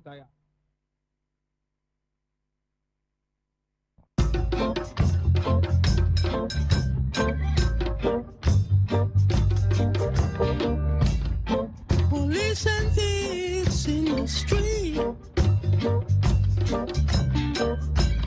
fighting the nation with their guns and ammunition. Hey, Portland should be exporting water, you know. Which other part of year more rainfall? Why aren't there more dams built into Portland and collections and we begin to use water as a resource? You know, we're just waiting and more poverty to sink in. The parish should be the booming parish in the northeast, you know. Yeah, man, the parish of Portland. The coffee, the mountains, the environment, ecotourism. So many cultural sites in this parish. It could be one of the. It's the whole region around here, so northeast region. It has wealth, potential, tremendous wealth, talent, people. It needs governance. And because the governance is committed to another area, we get absentee leadership here. We need a police force that does control the northeast. The man them are supposed to wear a different uniform from the police in the Western Confed, so we can know the police them. Almost like creating states, but we call them confeds. And the roads of each confed will be built by the money and the economics from that region. The region of Jamaica called the South Central, St. Elizabeth, and Manchester and those places. They are known as a basket of food and vegetable. So we should have been growing vegetable in Portland and vegetable in St. Mary when the basket is already in St. Elizabeth. So each region must find out things that are specific to it and develop that economy. And of course, I'm saying hemp should be a part of the Northeast. The hemp should be part of the economy of the Northeast. We have to think the thing out for ourselves. Central government has abandoned this place out of many experience is showing it. Guns and ammunition from Genesis to Revelations, yeah. But the next generation will be, hear me, all the crimes committed day by day. No one tried to stop it in any way. All the peacemakers turn war officers. Hear what I say. Hey, police and thieves in the street. Oh yeah, fighting the nation with their guns and ammunition. Police and thieves in the street. Oh yeah, scaring the nation with their. Yes, brethren, you can come through now. Listen, Jamaican people, the government of Jamaica, in fact, not just PNP, but the labor rights, now have in the best interest at heart. Many don't realize that now. But my grandmother probably not realize that, your mother not realize that. And therefore, they might do the same old thing where they used to do long, long time and tell you the same thing. In fact, me born, grew up a year, my mother said she has staunch PNP. My grandmother said she has staunch PNP. So that's something my mother inherited from my grandmother. Right. Now, when hard times come here, then people they cry, the time hard. I'm saying, oh, if you cry when the people in a power, are people supposed to represent you, them can't answer. Jamaican people, Yo, them people are not going to give you no one. I kill them one, kill them. They educate people and then tell them only option is to leave the country. Them want to leave on the land. It is valuable. And we need land. If we not fight for anything in a Jamaica, fight for land. And that's what we want, land. And the most important thing, land. And the clothes and a car when we see enough people are buy and go dance. And a distraction, them put them things that's distraction. Don't follow it. And we need land. Please not begging our land no more. All right. Oh, I listen to quite many people and me's a young man, pretty young, you get me? I'm leave Jamaica and try to do as much as I can do outside, but my passion there with Jamaica, I really want to come back home. But the problem is, each time you hear certain things, there's a thing where to turn people off. Now, I don't really turn off from Jamaica. No matter how crime are going, we still want to come. Help the people them to build Jamaica, because you can't stay outside and talk when you have certain ideas you need to come back. Now, I would have proposed something to the Jamaican government, but I know they're not going to help me. They're not going to listen to me, so I won't put nothing to them, because it's like talking to stone. Give up on them people. A long time from me about 15 to give up on them. So what is the way forward then?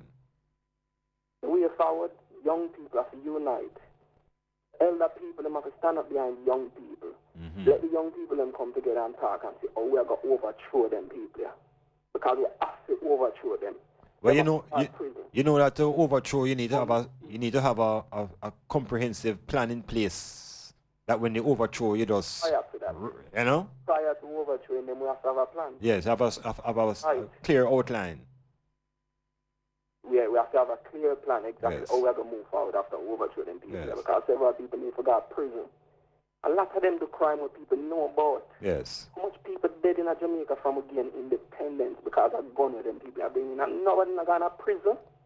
Yeah, the thing gonna get out of hand. Out of hand. But you see the with you slide the eye now and the generations who are thinking, because the thinking is what is crucial, you know. Yeah, from the youth them start to think. I think we have a chance. There's a lot of ones out there that think, but the problem is we can't seem to find our way to each other to compete.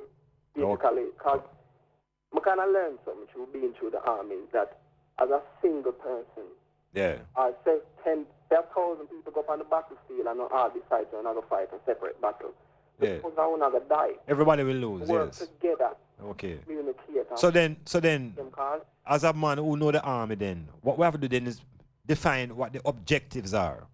And agree. And the objective is to overthrow. No, but what I'm saying, overthrow is a very broad objective, you know. I think you need some more step-by-step methods to arrive at overthrowing. In other words, it's a progression. Naturally. It's a progression. And so perhaps we should try to outline some of those steps. Jump and go to the... Yes. And, you know, it's none of them things that I talk about building itself. Yes, and I think... I want to, we are going to start a bloody revolution within Jamaica. I don't want that kind of revolution. I want a revolution whereby we use things like where Honorable Leonard Owell Giwe, Honorable Marcus Garvey Giwe. Yes. Giwe, all we need. Them two people that alone at Jamaica give everything we need to go forward. Yes, I. Leonard Owell build a community and have so much things where I operate, money and flow, business that run. Yeah. Marcus Garvey tell we how to set up proper political party and how to build ourselves and how to hold people accountable. What more we need? We don't need nothing more. Well, I think we need to just... we need something else, you know. We need to let go. You see, letting go now? Letting go is what we seem to be unwilling to do. You see, to unlearn and to let go is where we reach now. We have to let go certain things to make space for what you are recommending. We can't hold on to the old ideologies and beliefs. There's a lot of youths out there already let go. But them feel like them is just an individual, and I say to them, so it's not just them. Yeah. The problem is we now link up together.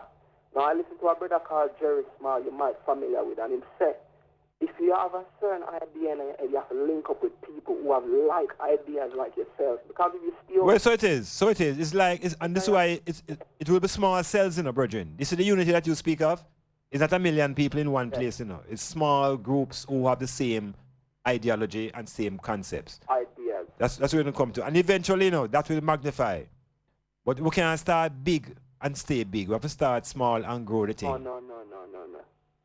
And the boy. We're not going to start big. This is why I link up a youth the other day from America, some part in America, because I read him comments them. And I said, this brother, I think like me, so I never have to send him an email because he leave an email address on YouTube.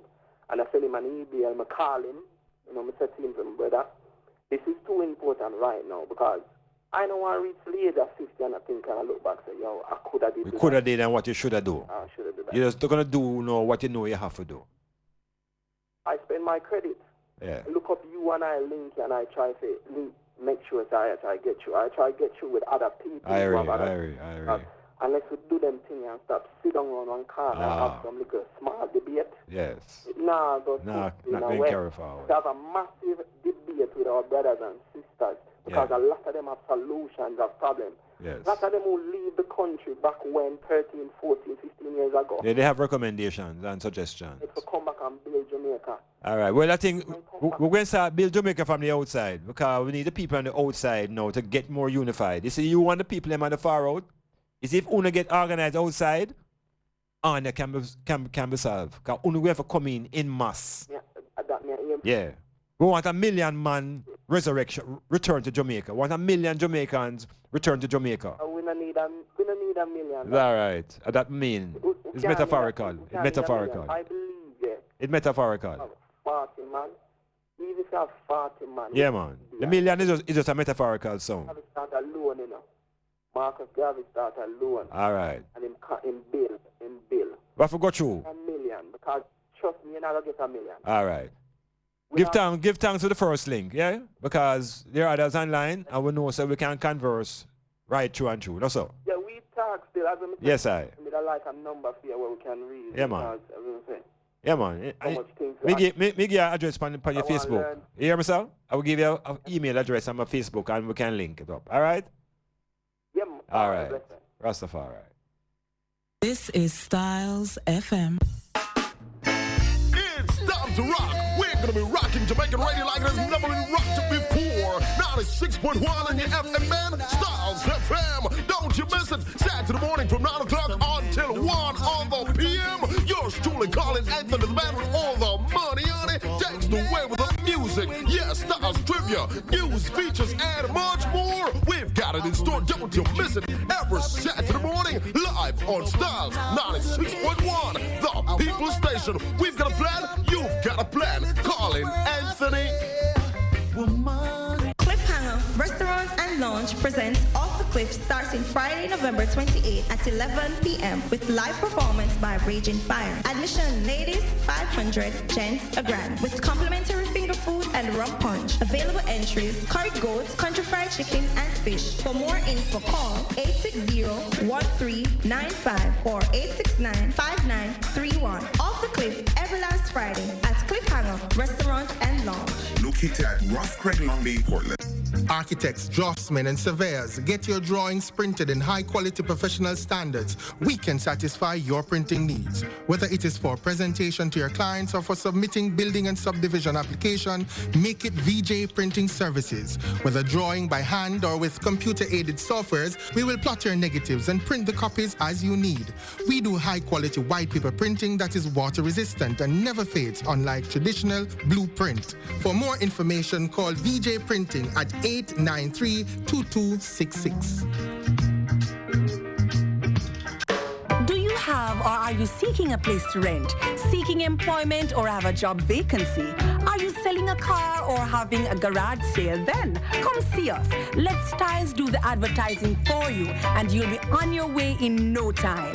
Contact us at 876-286-9216 or 439-5160. Advertising Style. Advertise with Styles. Tell me how come here in Jamaica so many people still a fight Rasta. Tell me how come don't I says them never charge minimum but them charge Sizzler. Tell me how come people are so much. Yeah, the forgotten parish of St. Thomas, that's what they call it. The home of Paul Bogle and the source of the police force. Enough problems. Even if we recognize this is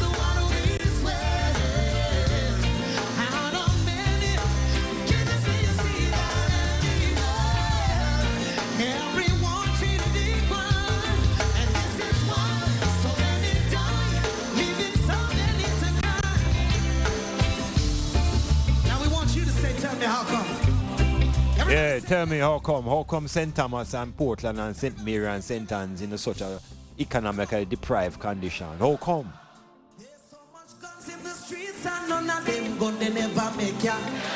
How come so much gun die?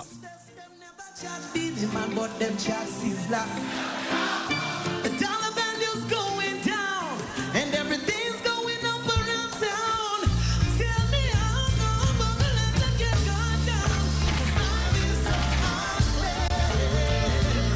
In this sweet paradise, this is what we swear.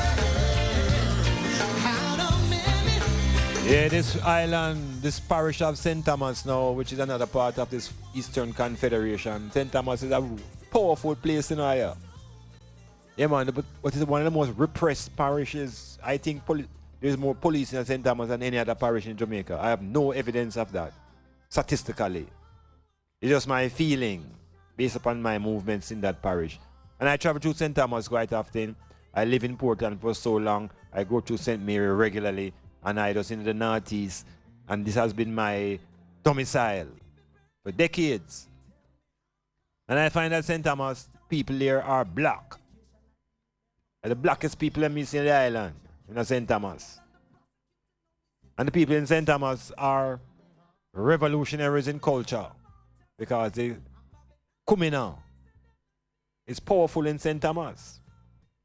And St. Thomas is the birthplace of that revolution that drove the British out of their skins and forced them to put a force called the police on this island.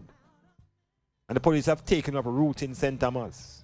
And like they make sure that nothing no go on at St. Thomas again. Because Paul Bogle brought the race consciousness to the political scenario. Because on the plantation it was always driven by race. But after emancipation there was a feeling that we mustn't talk about race. But Bogle makes sure to remind us that race first. And skin have to defend skin. And color have to defend color. And launch out again against the white men. So St. Thomas have its tremendous resources in culture. But it is given a negative impression. You get the feeling that says evil go on in St. Thomas. Pure evil. Pure hobia. Pure negative things. Negative psychology. The whole thing has been negated. To the point where people are afraid to go to St. Thomas. People use St. Thomas in a phrase as if is something destructive. When it is the most African retentions are probably in St. Thomas. The revolution in St. Thomas was highly connected to the revolution in Haiti. Yeah, the resistance against white supremacy. That Toussaint Louverture was successful in Haiti. That vibes reached Jamaica, 90 miles away. And so the people of St. Thomas are revolutionaries, but they have been confused because the most brutality against Africans after emancipation took place in St. Thomas. When the British murdered thousands of black people searching for Paul Bogle. Murder, you know, thousands of black people all in search of Bogle. And so the parish has a reputation of resistance that the planter class know and then repress it.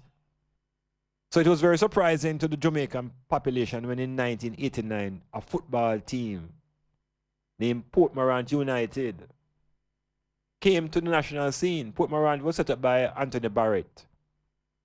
And AB was a man who went away to America and got some experience and came back to St. Thomas and vowed that he would start professional soccer in St. Thomas.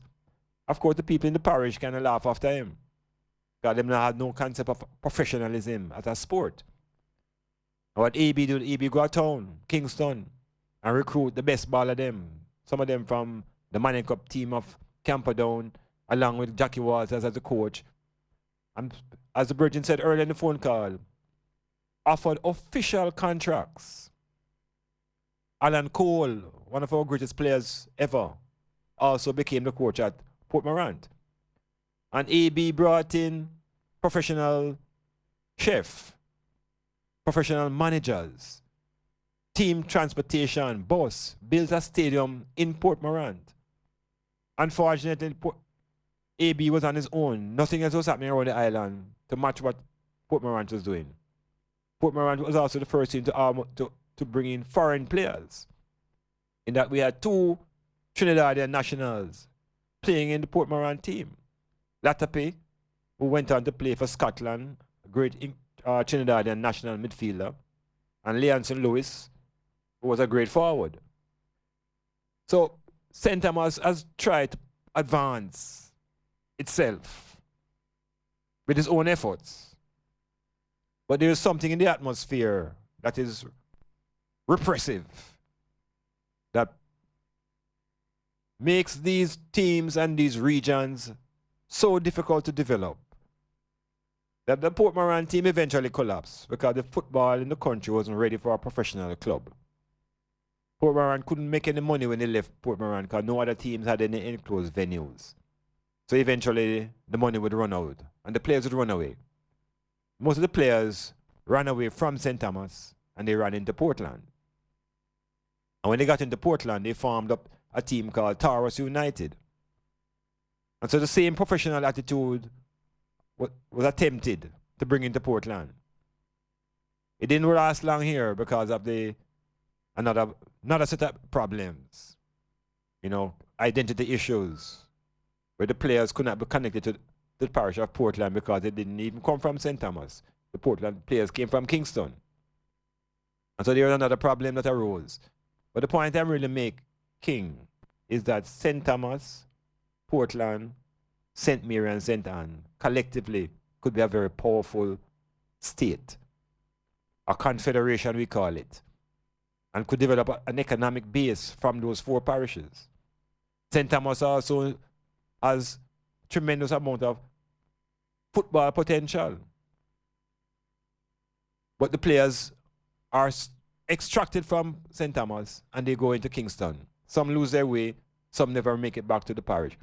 So each of these 4 parishes are being drained because there's no philosophy of organizing the region unto itself politically.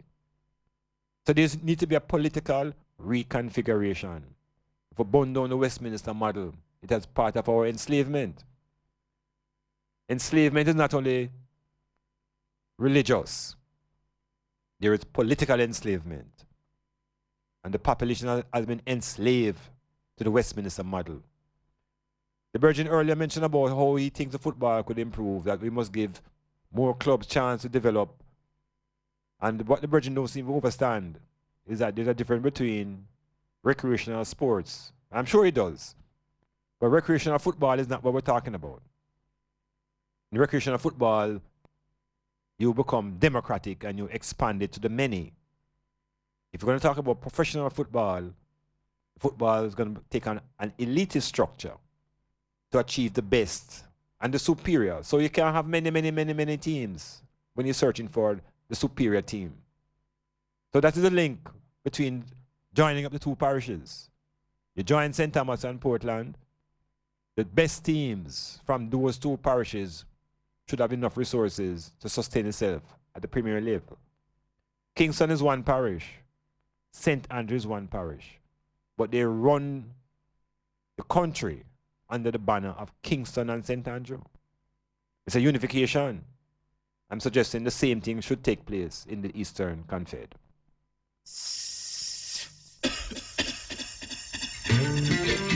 This is what I have to confess. It's all about the cess. I are the original this. The whole Northeast should be heavy in the industrialization of cess and hemp. Yeah, man, the Northeast make this part of the economy. The Ganja Confederation, the Hemp Confederation, the confederation where the money run. Yeah, and the people don't have to run away. That's what we need.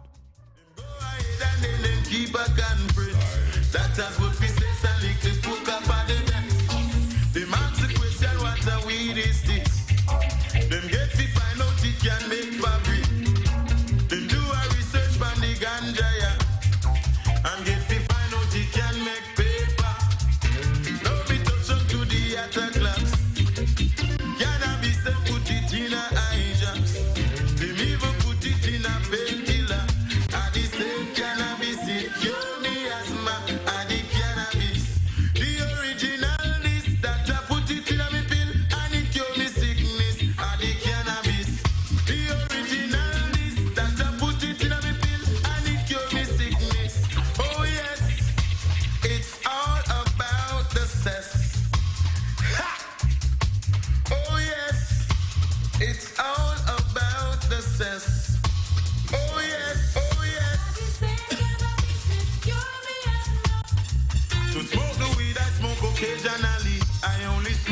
when it's necessary.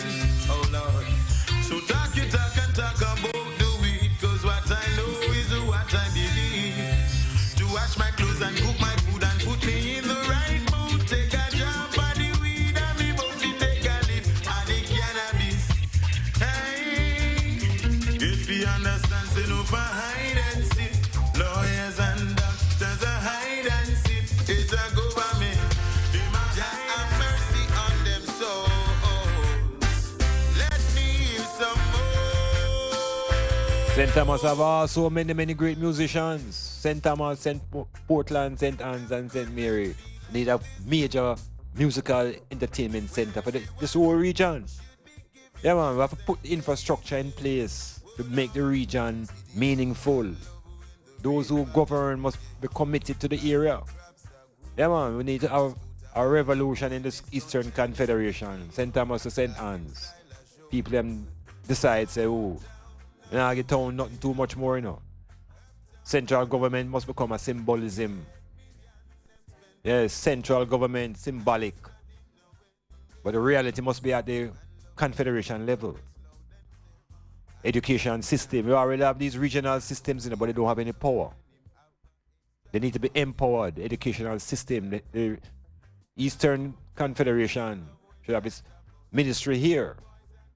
We need immigration facilities for the entire confederation in our confederation.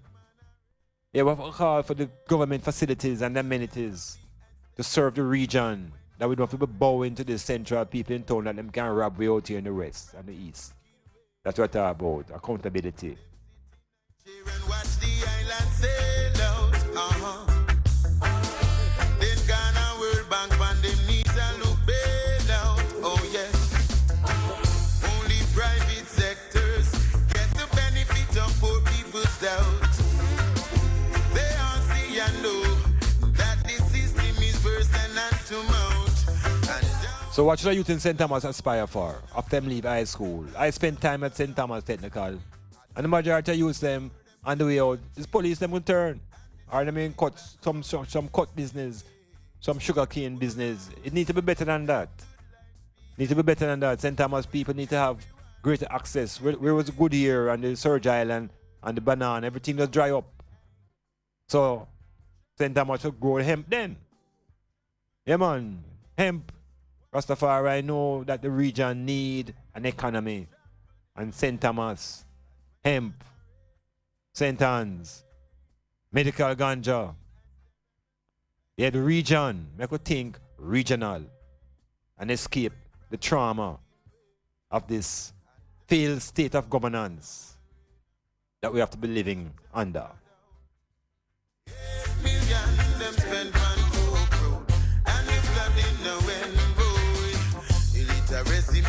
People search for only food for the belly and never make inquisitions on what ministers do with taxpayers' money. And downtown, no love when rain fall. Uptown flood out. 34 them spend for 3 miles and the traffic black out. Why oh, jump on them again now. Whoa.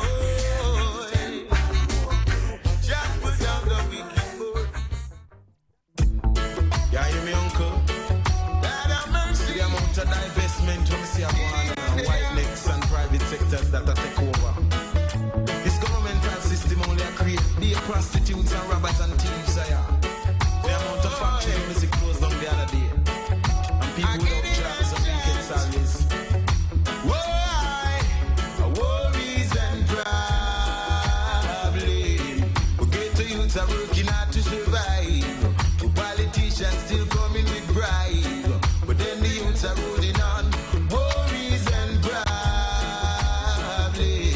I get the youths are working hard to survive. I must give share with you a little drama, you know. Most of my travel is, of course, through the parishes that I just mentioned. Well, in my movements to come here this weekend, coming through St. Thomas, kind of leave out kind of late and got into Marranby around 4 o'clock. And I had to take a transport from Marranby now into Port Antonio.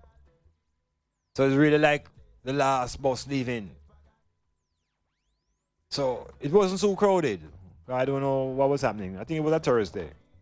But I'm in the bus there, and Rastaman behind the driver's seat, and the Virgin sit beside him. There's about 7 people in the bus. And the bus about to drive off, and the man just run complete and say, yo, Ross, give me a help up now.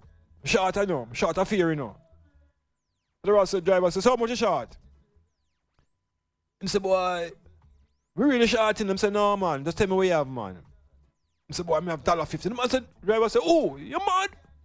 With the set some run off some blue light and said, no, man. Yeah, you can't come with that. Here we go now.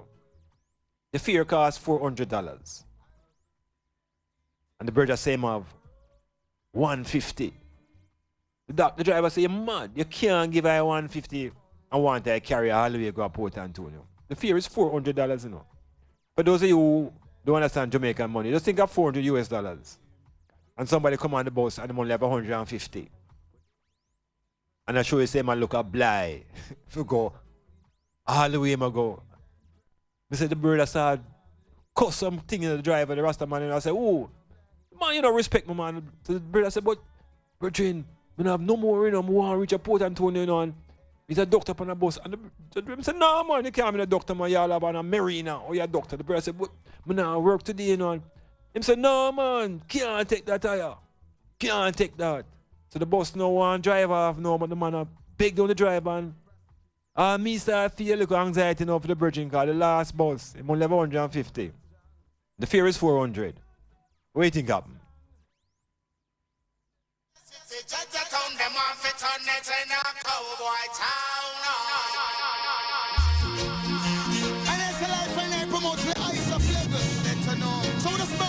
Concept go where I say that is a destruction to the humanity. So me I say, let her go.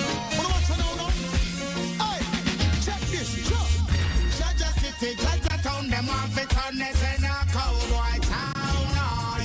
You can know, Jaja City, Jaja Town, them off it on this in a dead man town.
the driver now, under pressure to carry this man for $150 for a $400 journey. Last bus leaving Morant Bay, coming into Port Antonio. Desperate beggar. What did the driver do?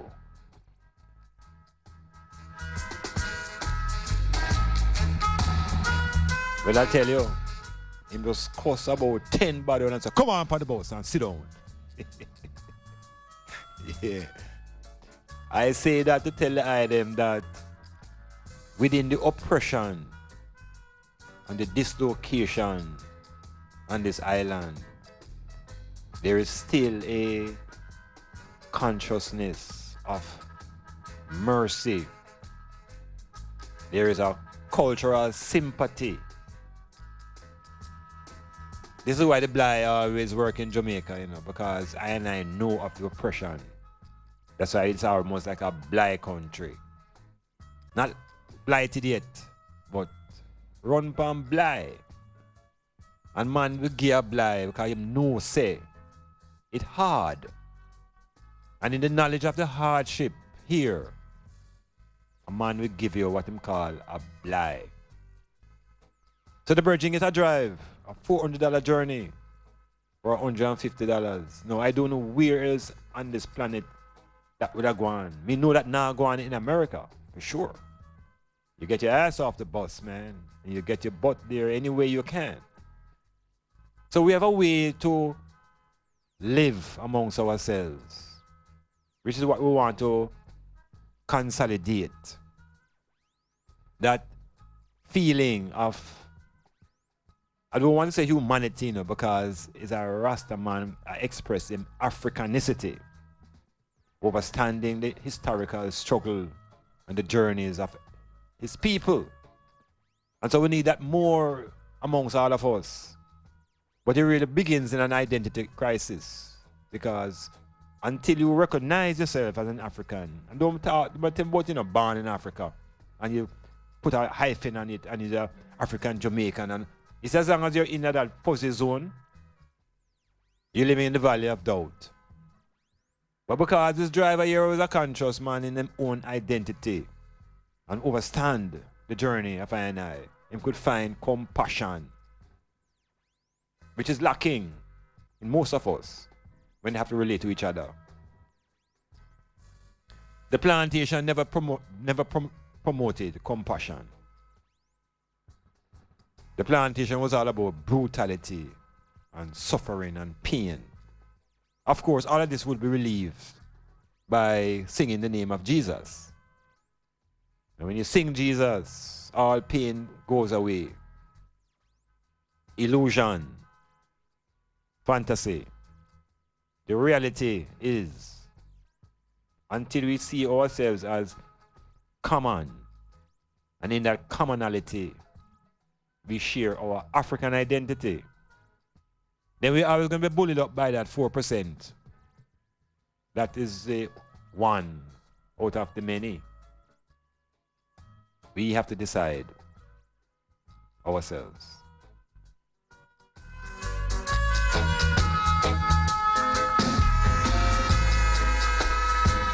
And then, of course, at the level of the identity, we have the male and the female.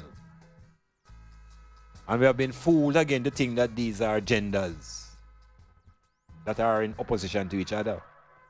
Well, I'm here to tell them that male and female, at a more revolutionary level of perception, could be viewed as just principles. And the universe is governed by principles, magnetism, electricity, etc. Where the male and the female, I am saying to the item, are also principles in nature. But we have been confused to think of them as sexes. That the male is a sex and the female is a sex. The male is a principle and the female is a principle, and principles operate by orders and laws. Magnetism, electricity, gravity, principles of nature, male and female are principles. And if we begin to see ourselves now as principles rather than as sexual objects, in our masculinity and our femininity, we have a greater chance of finding that unity. Because the male and the female are principles that must work in collaboration. You know, the principles that are set up to operate in opposition. But on the plantation, that was a formula. You drive division between the principles and the family and the nation. You go astray. We have to reconnect and view self as African principles, the African male principle, the African female principle. Yeah, make we take yourself out of the sex bag.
You're on the ear now. You're on the ear. Go through.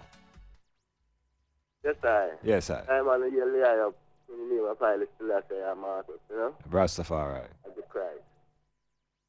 So I'm on give thanks to the eye once more in greatness. So I'm on a set. Yes. I'm with the eye player with the birthing say you can't hang your hat higher than when you can reach it. Mm-hmm. And I asked guy where you, that notion if you really believe in height, you know? That you should not hang your hat higher than where you can reach it. Yeah, because to me, first and foremost, how you going to hang the hat, right? Yeah. Unless you can reach up, you have to hang it. Hey, even if you hang it up there, yeah, there must be a way where you can reach it. Okay. So, the song, then in the song where it says, once your life, there's hope. Yeah. But I get a fullness of where I really have to still there, but I'm on a say. Yeah. I feel aim to the height. All right. Because that's a whole iron, but because we are things that we can reach, so we can hang.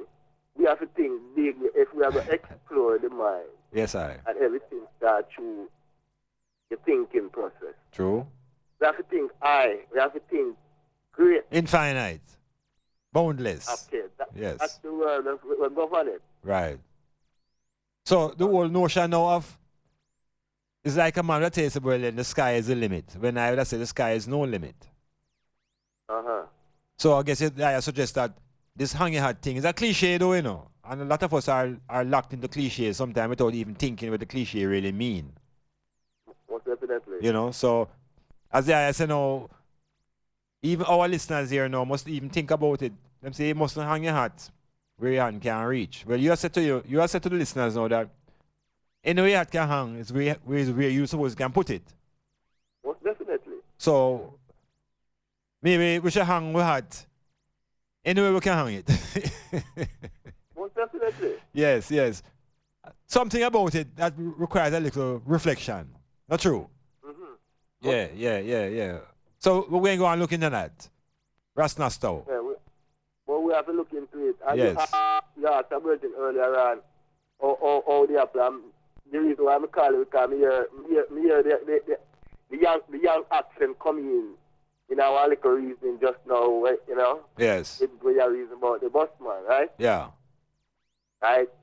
So today I was walking down and making a chat in because I tell you, so there in your turf where they are in that chat. Yeah. I was inside. You know what I say? Yes, I. So I'm on go down for the Valentine church there. I'm coming forward, a virgin, you know, the young virgin, them, the elder them, you know? Yes. Ask one, what's going on? The man say, you know the song? Yes, I. Same shite, different day. So you get the full? I don't get that. I don't get that. No, you know, the two virgin, two American virgin. Right. One ask him what's going on. Yeah, so the other one says same shite. Oh, the same shite. Yeah. Yeah. So to me, the song now. Yes. That's why I decide to give that all time and I listen forward for the tune forward. See. But you make a little twang with the boss man, you know? Yo, brother, man. Yeah. Yeah, one black sound still. Yes, sir. Yes, The sir. next sound now. The next black sound before I go forward. This is what it is. You mentioned about the principle. Yes. So why the prince alone has to have discipline? It must be the prince and the princess. I want to move from that stage in our life now. There's a different standard now. It's all about standard when we talk about principle. There's a standard what you said. All right. So now what I'm doing when you grow up now, like I and the I now, we have to have a standard with our principle, our principle with by you know, beside I and I. You see True, me? true. So I saw him and look on it with the word prince. We're not talking about the prince every time. The princess. Oh, you mean, so in other words, we have to defend the principle and the princessiple? Most definitely. All right. And we move up that stage because remember, you know, Yeah. you have the queen and the king. True. You have the prince and the princess. Definitely. And we have to use it, we have to get yourself out of the language. We have to use the language and free our own thinking, you know? Most definitely. All right, we're gonna work on the princess and her pills. Honorable. I see. Just keep it black because I'm on black and with Rastafari University of Higher Life Learning. Get up the vice chancellor them. Yes, sir, will do. Great Cunning and the Astabora and See all the ones there in a cyberspace and radio land and listen to METAMORPHOSIS globally. Give thanks, Rastaman. Yeah, man. That's all I say. Honor and love. Yes, sir. One love every That's time. angry. I see.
Christopher Cumbelos in our education books have been programmed into our brains to be this discoverer. Imagine for generations and generations of Africans on this island holding the so-called knowledge of Columbus discovering people. How can you discover people and claim to be the discoverer? You have uncovered the people, because the people are already here. You have uncovered them, and you have exposed them now to yourselves. So all along the British history books, primary schools, right up to the university, we have been told that Columbus discovered Jamaica. And Burning Spear mashed that down with song.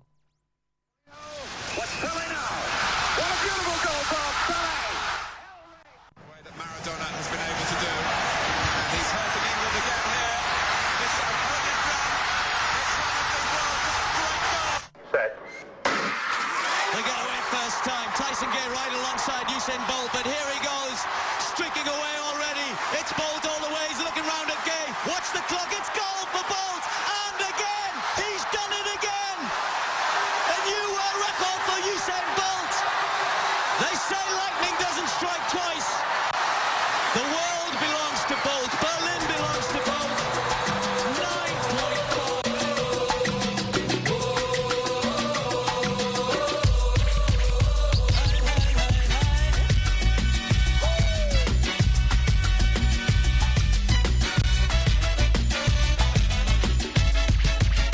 Oh, so rising higher, higher, there's magic everywhere. The expectation of a nation's like music to the air. We're singing a brand new song, marching to a brand new beat. Down the hillside, through the valleys, filling every street. It's time to rise up. Yeah, the psychological unity that comes through culture. The Reggae Boys. Congratulations to the coach, Winfred Schaefer. And congratulations to his merry band of Reggae Boys. These are the boys. These boys, they calmly slotted away their penalty kicks. And they left Trinidad and Tobago looking into the dark night, searching for that ball that was skied into the darkness. Reggae Boys capturing the Caribbean Football Union senior men's title. The coach has been speared, and he has speared himself. And I watched the two games. I watched the semi-final against Haiti, and I watched a game against Trinidad and Tobago. And I must tell you, them that the coach seems to have finally come to terms with what I call the amateur Jamaica's football setup. It has taken them enough beatings, some 7-love and some 2-1 and some wicked beating around the world. But the purpose of those games, I suggested from the day one, was to find a team that would win the tournament. They don't take them beating there for nothing. The second match against the first match in the tournament, the coach came to reality after that first match. And I would think that he decided finally that he would base his team on the MLS professional players. So the national team now is really an MLS squad of Jamaican-bred players who exercise what the coach wanted, what's patriotism in their play. What the coach has done is removed all those bulk of English players that were substandard. And the team is basically now a Jamaican squad with 2 English players to give it a little flavor. And he has a settled goalkeeper, a settled back 4, consistent movement. The players are confident, the players are comfortable. And the victory has put Jamaica in a better light in terms of our public, because the audience here is bitter. People calling for the head of the coach. People calling for all sorts of negative remarks coming out of the media. Schaefer now must just drink a beer and celebrate that him survived the just Jamaican environment, because this is the harshest place for people to give you the kudos. The national team now, they shall now go on to play in the Gold Cup, and they have been specially invited team to this new tournament by the South American. And it's all good for the motivation of the country. The national team has won. Of course, if the team didn't win, Schaefer would have been on a plane to Germany from last week, and we have been back to our normal quarreling self as how long ago we should have gone a long time, and who should have played where and who should not play where. My great distress in Jamaica is that we have all of these football experts in Jamaica, all them born since 1919. All of our experts come to the scene after Jamaica went to the World Cup. And they're all experts in the internet age. None of them people never kicked the ball yet. None of them never have a man kick them yet. None of them have no personal connection to the sport, but they're all experts because they watch a lot of videos. So the football in the country now has been given a little reprieve. The under-20 team, of course, crashing in the Caribbean tournament, in the Central American tournament. That is being led by Whitmore as a coach. The problem is deeper than Reggae Boys. The problem is one of professional versus amateur. And our football in the country is still amateur, and we're pretending as though we are professional players here. It's an amateur league. We have amateur administrators. So to expect professionalism is way beyond what we can achieve. So I must give Schaefer much credit, because Schaefer comes here not coming from a country that we favor, because the Caribbean and the Jamaican people love this Brazilian thing. All our dinosaurs of football coaching have been put to rest now, because what this coach has done has brought in a young schoolboy coach as a national assistant, which means that you see all of the men who before did a fight for the job, can't get it again. Schaefer does a political move that, you know. Yeah, man, all the dinosaurs who always speak as if they knew football more than anybody else, Schaefer just cut them off. And he has a new cadre of youthful, ambitious young men who will take learning more than come on to impose upon this coach what they think they know. So there's some changes taking place in the football. And it's a major celebration for the coach. And even the federation, because Burrell must be breathing a sigh of relief that his club has survived. Because the Reggae Boys is more like a Burrell club than a national team. What is obvious though, is that the local player now may have a new glimpse into the national program, because there were two local players, meaning people who play in our local league. You from Harborview and the youth from Waterhouse. Two outstanding looking players. So what Schaefer has done is use two local players and use a bulk of MLS Jamaican bred players and get a result. Absolutely amazing, what nobody expected. How can this develop further? Because there are no more players that we can get from the outside. Serious crossroads. Still don't have a national technical director for the football. Our Reggae Boys has a director, but the national football has no director. The schoolboy football is in its final stages. Manning Cup final, Charlie Smith versus Jamaica College. Jamaica College has been the dominant team coming through. These are two major leagues, two major teams playing, two outstanding coaches as their head coaches. And this is our best football in the country, our high school football. We're still not able to make the transition of those players into the national program. What is becoming very evident to me though, that the way forward for our local players is to get into the MLS. Getting into the MLS means you have to be playing college soccer. And to play college ball, you have to have grades. It's all connected. I don't think we're going to make it in England anymore as our ground for developing our players. It is the MLS, it is the college system, and that's where we have to direct our soccer if we want to be able to have a cadre of professional players for our national team. Metamorphosis. It is not good to travel today, neither across the ocean. Deserts are dry, water thirsty you. Too good to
common link between all the African people, their blackness.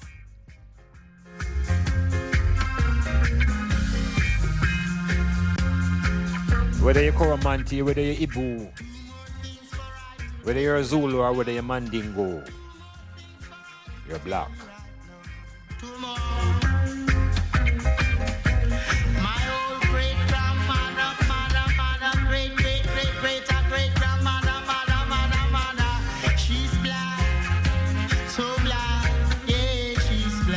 And what makes you black? It's the pigmentation. It is the pigment power that gives you blackness. There's power in the pigment. There's power in pigmentation. Pigment power demonstrated in the plants. Green plants demonstrate pigment power. Black people demonstrate pigment power because there's pigment in the black man. Pigment in the skin, pigment in the eyes, pigment in the ears, pigment in the brain.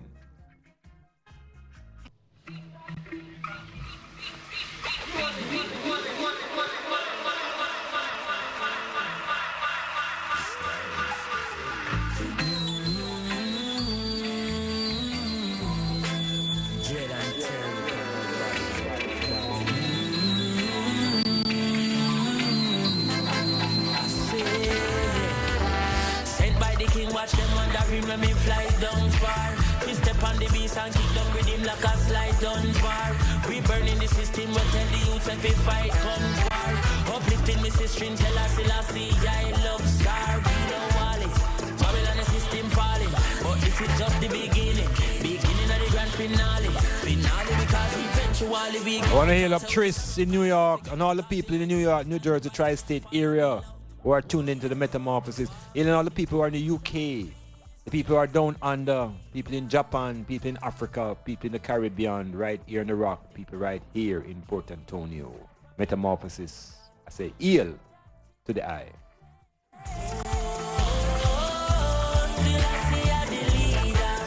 Hail up to Splash and the people in New Jersey, Hillside and Orange and all the various places who are made Metamorphosis part of their Friday Live It. And bloodshed on their shoulders. Turn from your sinful way, yeah. Before lightning strike all over. Only for atrocity where your cusband gets on you. Then you have the audacity if you come give me gun for shoot. And I chat all you like the city. Well, this is the ugly truth. When you bring all the guns, come give me give it to my recruit. Big revolution. When time the guns them turn from the old politician. Where bring it come in the first place, you should have found education. We make the youth them learn instead of buy ammunition. And you want come run the next term, go run up under your bed, boy. Put your hand on your head. Me terrible and me dread, corrupted politician fit dead, boy. Want to coral. Yes, wow. Still I see I give me the remedy, the fire figure burn. After the tables turn, give me the remedy, the fire figure blaze. Burn Babylon dirty way. Hey, shot. Eternal fire, dirty Babylon, you walk go get bruised. Me I want them fire. I said they just can't win, you're going lose. Me I want them. Pack up and walk. Me I beg you move. I beg you pack up and walk. Me said the movement alive. Marcus said we organize and centralize. Rasta fi own banks and enterprise. So me nah stop chanting, my soul enter Zion. Princes of fire, Babylon me tell you your time just expire. What kind of wickedness me or your transpire? And no gasoline and no tire. Eternal fire, dirty Babylon you a go get bruised. Me I want them fire. I said they just can't win, you're going lose. So we I want them. And this a protege, And this is Metamorphosis. And this is the Dr. Iman Blak Yes, still dep on the Styles FM. Who knows, who knows, who knows?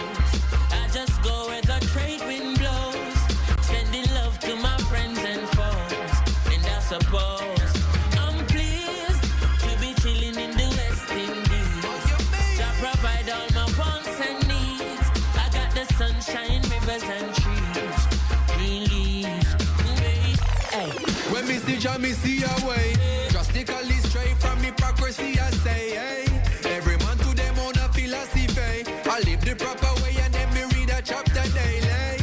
Man, they in a city hungry and no eat. And food they down a country just a drop off of the tree then.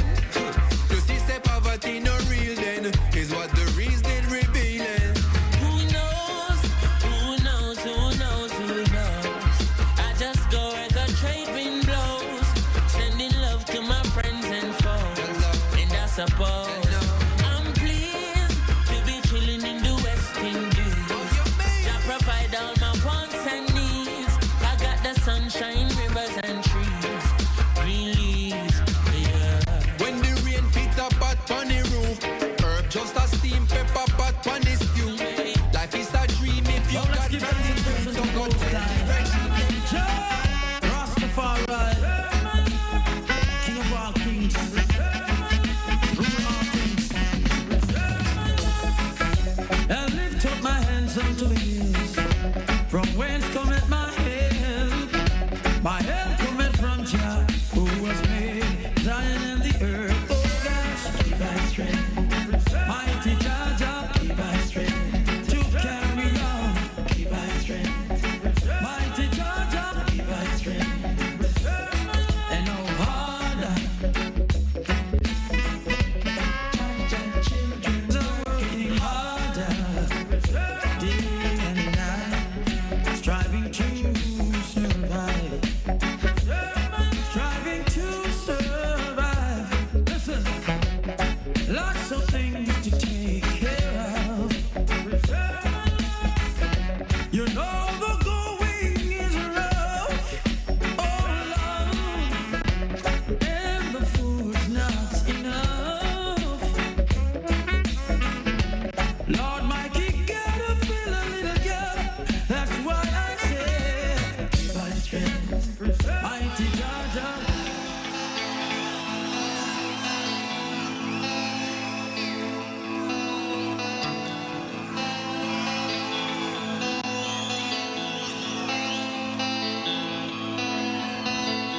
We are going. This brother, gold and green train. Oh yes, we are golden. We are golden. Metamorphosis. Moving to another space, another time. But the item was all that meditation in blackness. Develop that consciousness and awareness of the power of the pigment and the pigmentation that runs through your entire system. Next program, we go deeper into the melanin and the powers of pigmentation. Give thanks, Cassidy, and all the forces, all the phone calls, the texts, well recorded, documented in the archives of the Metamorphosis. Peace and prosperity to all ones and ones in your relations, in your workplace, in your job scenario, in your self. Rastafari. Fire train.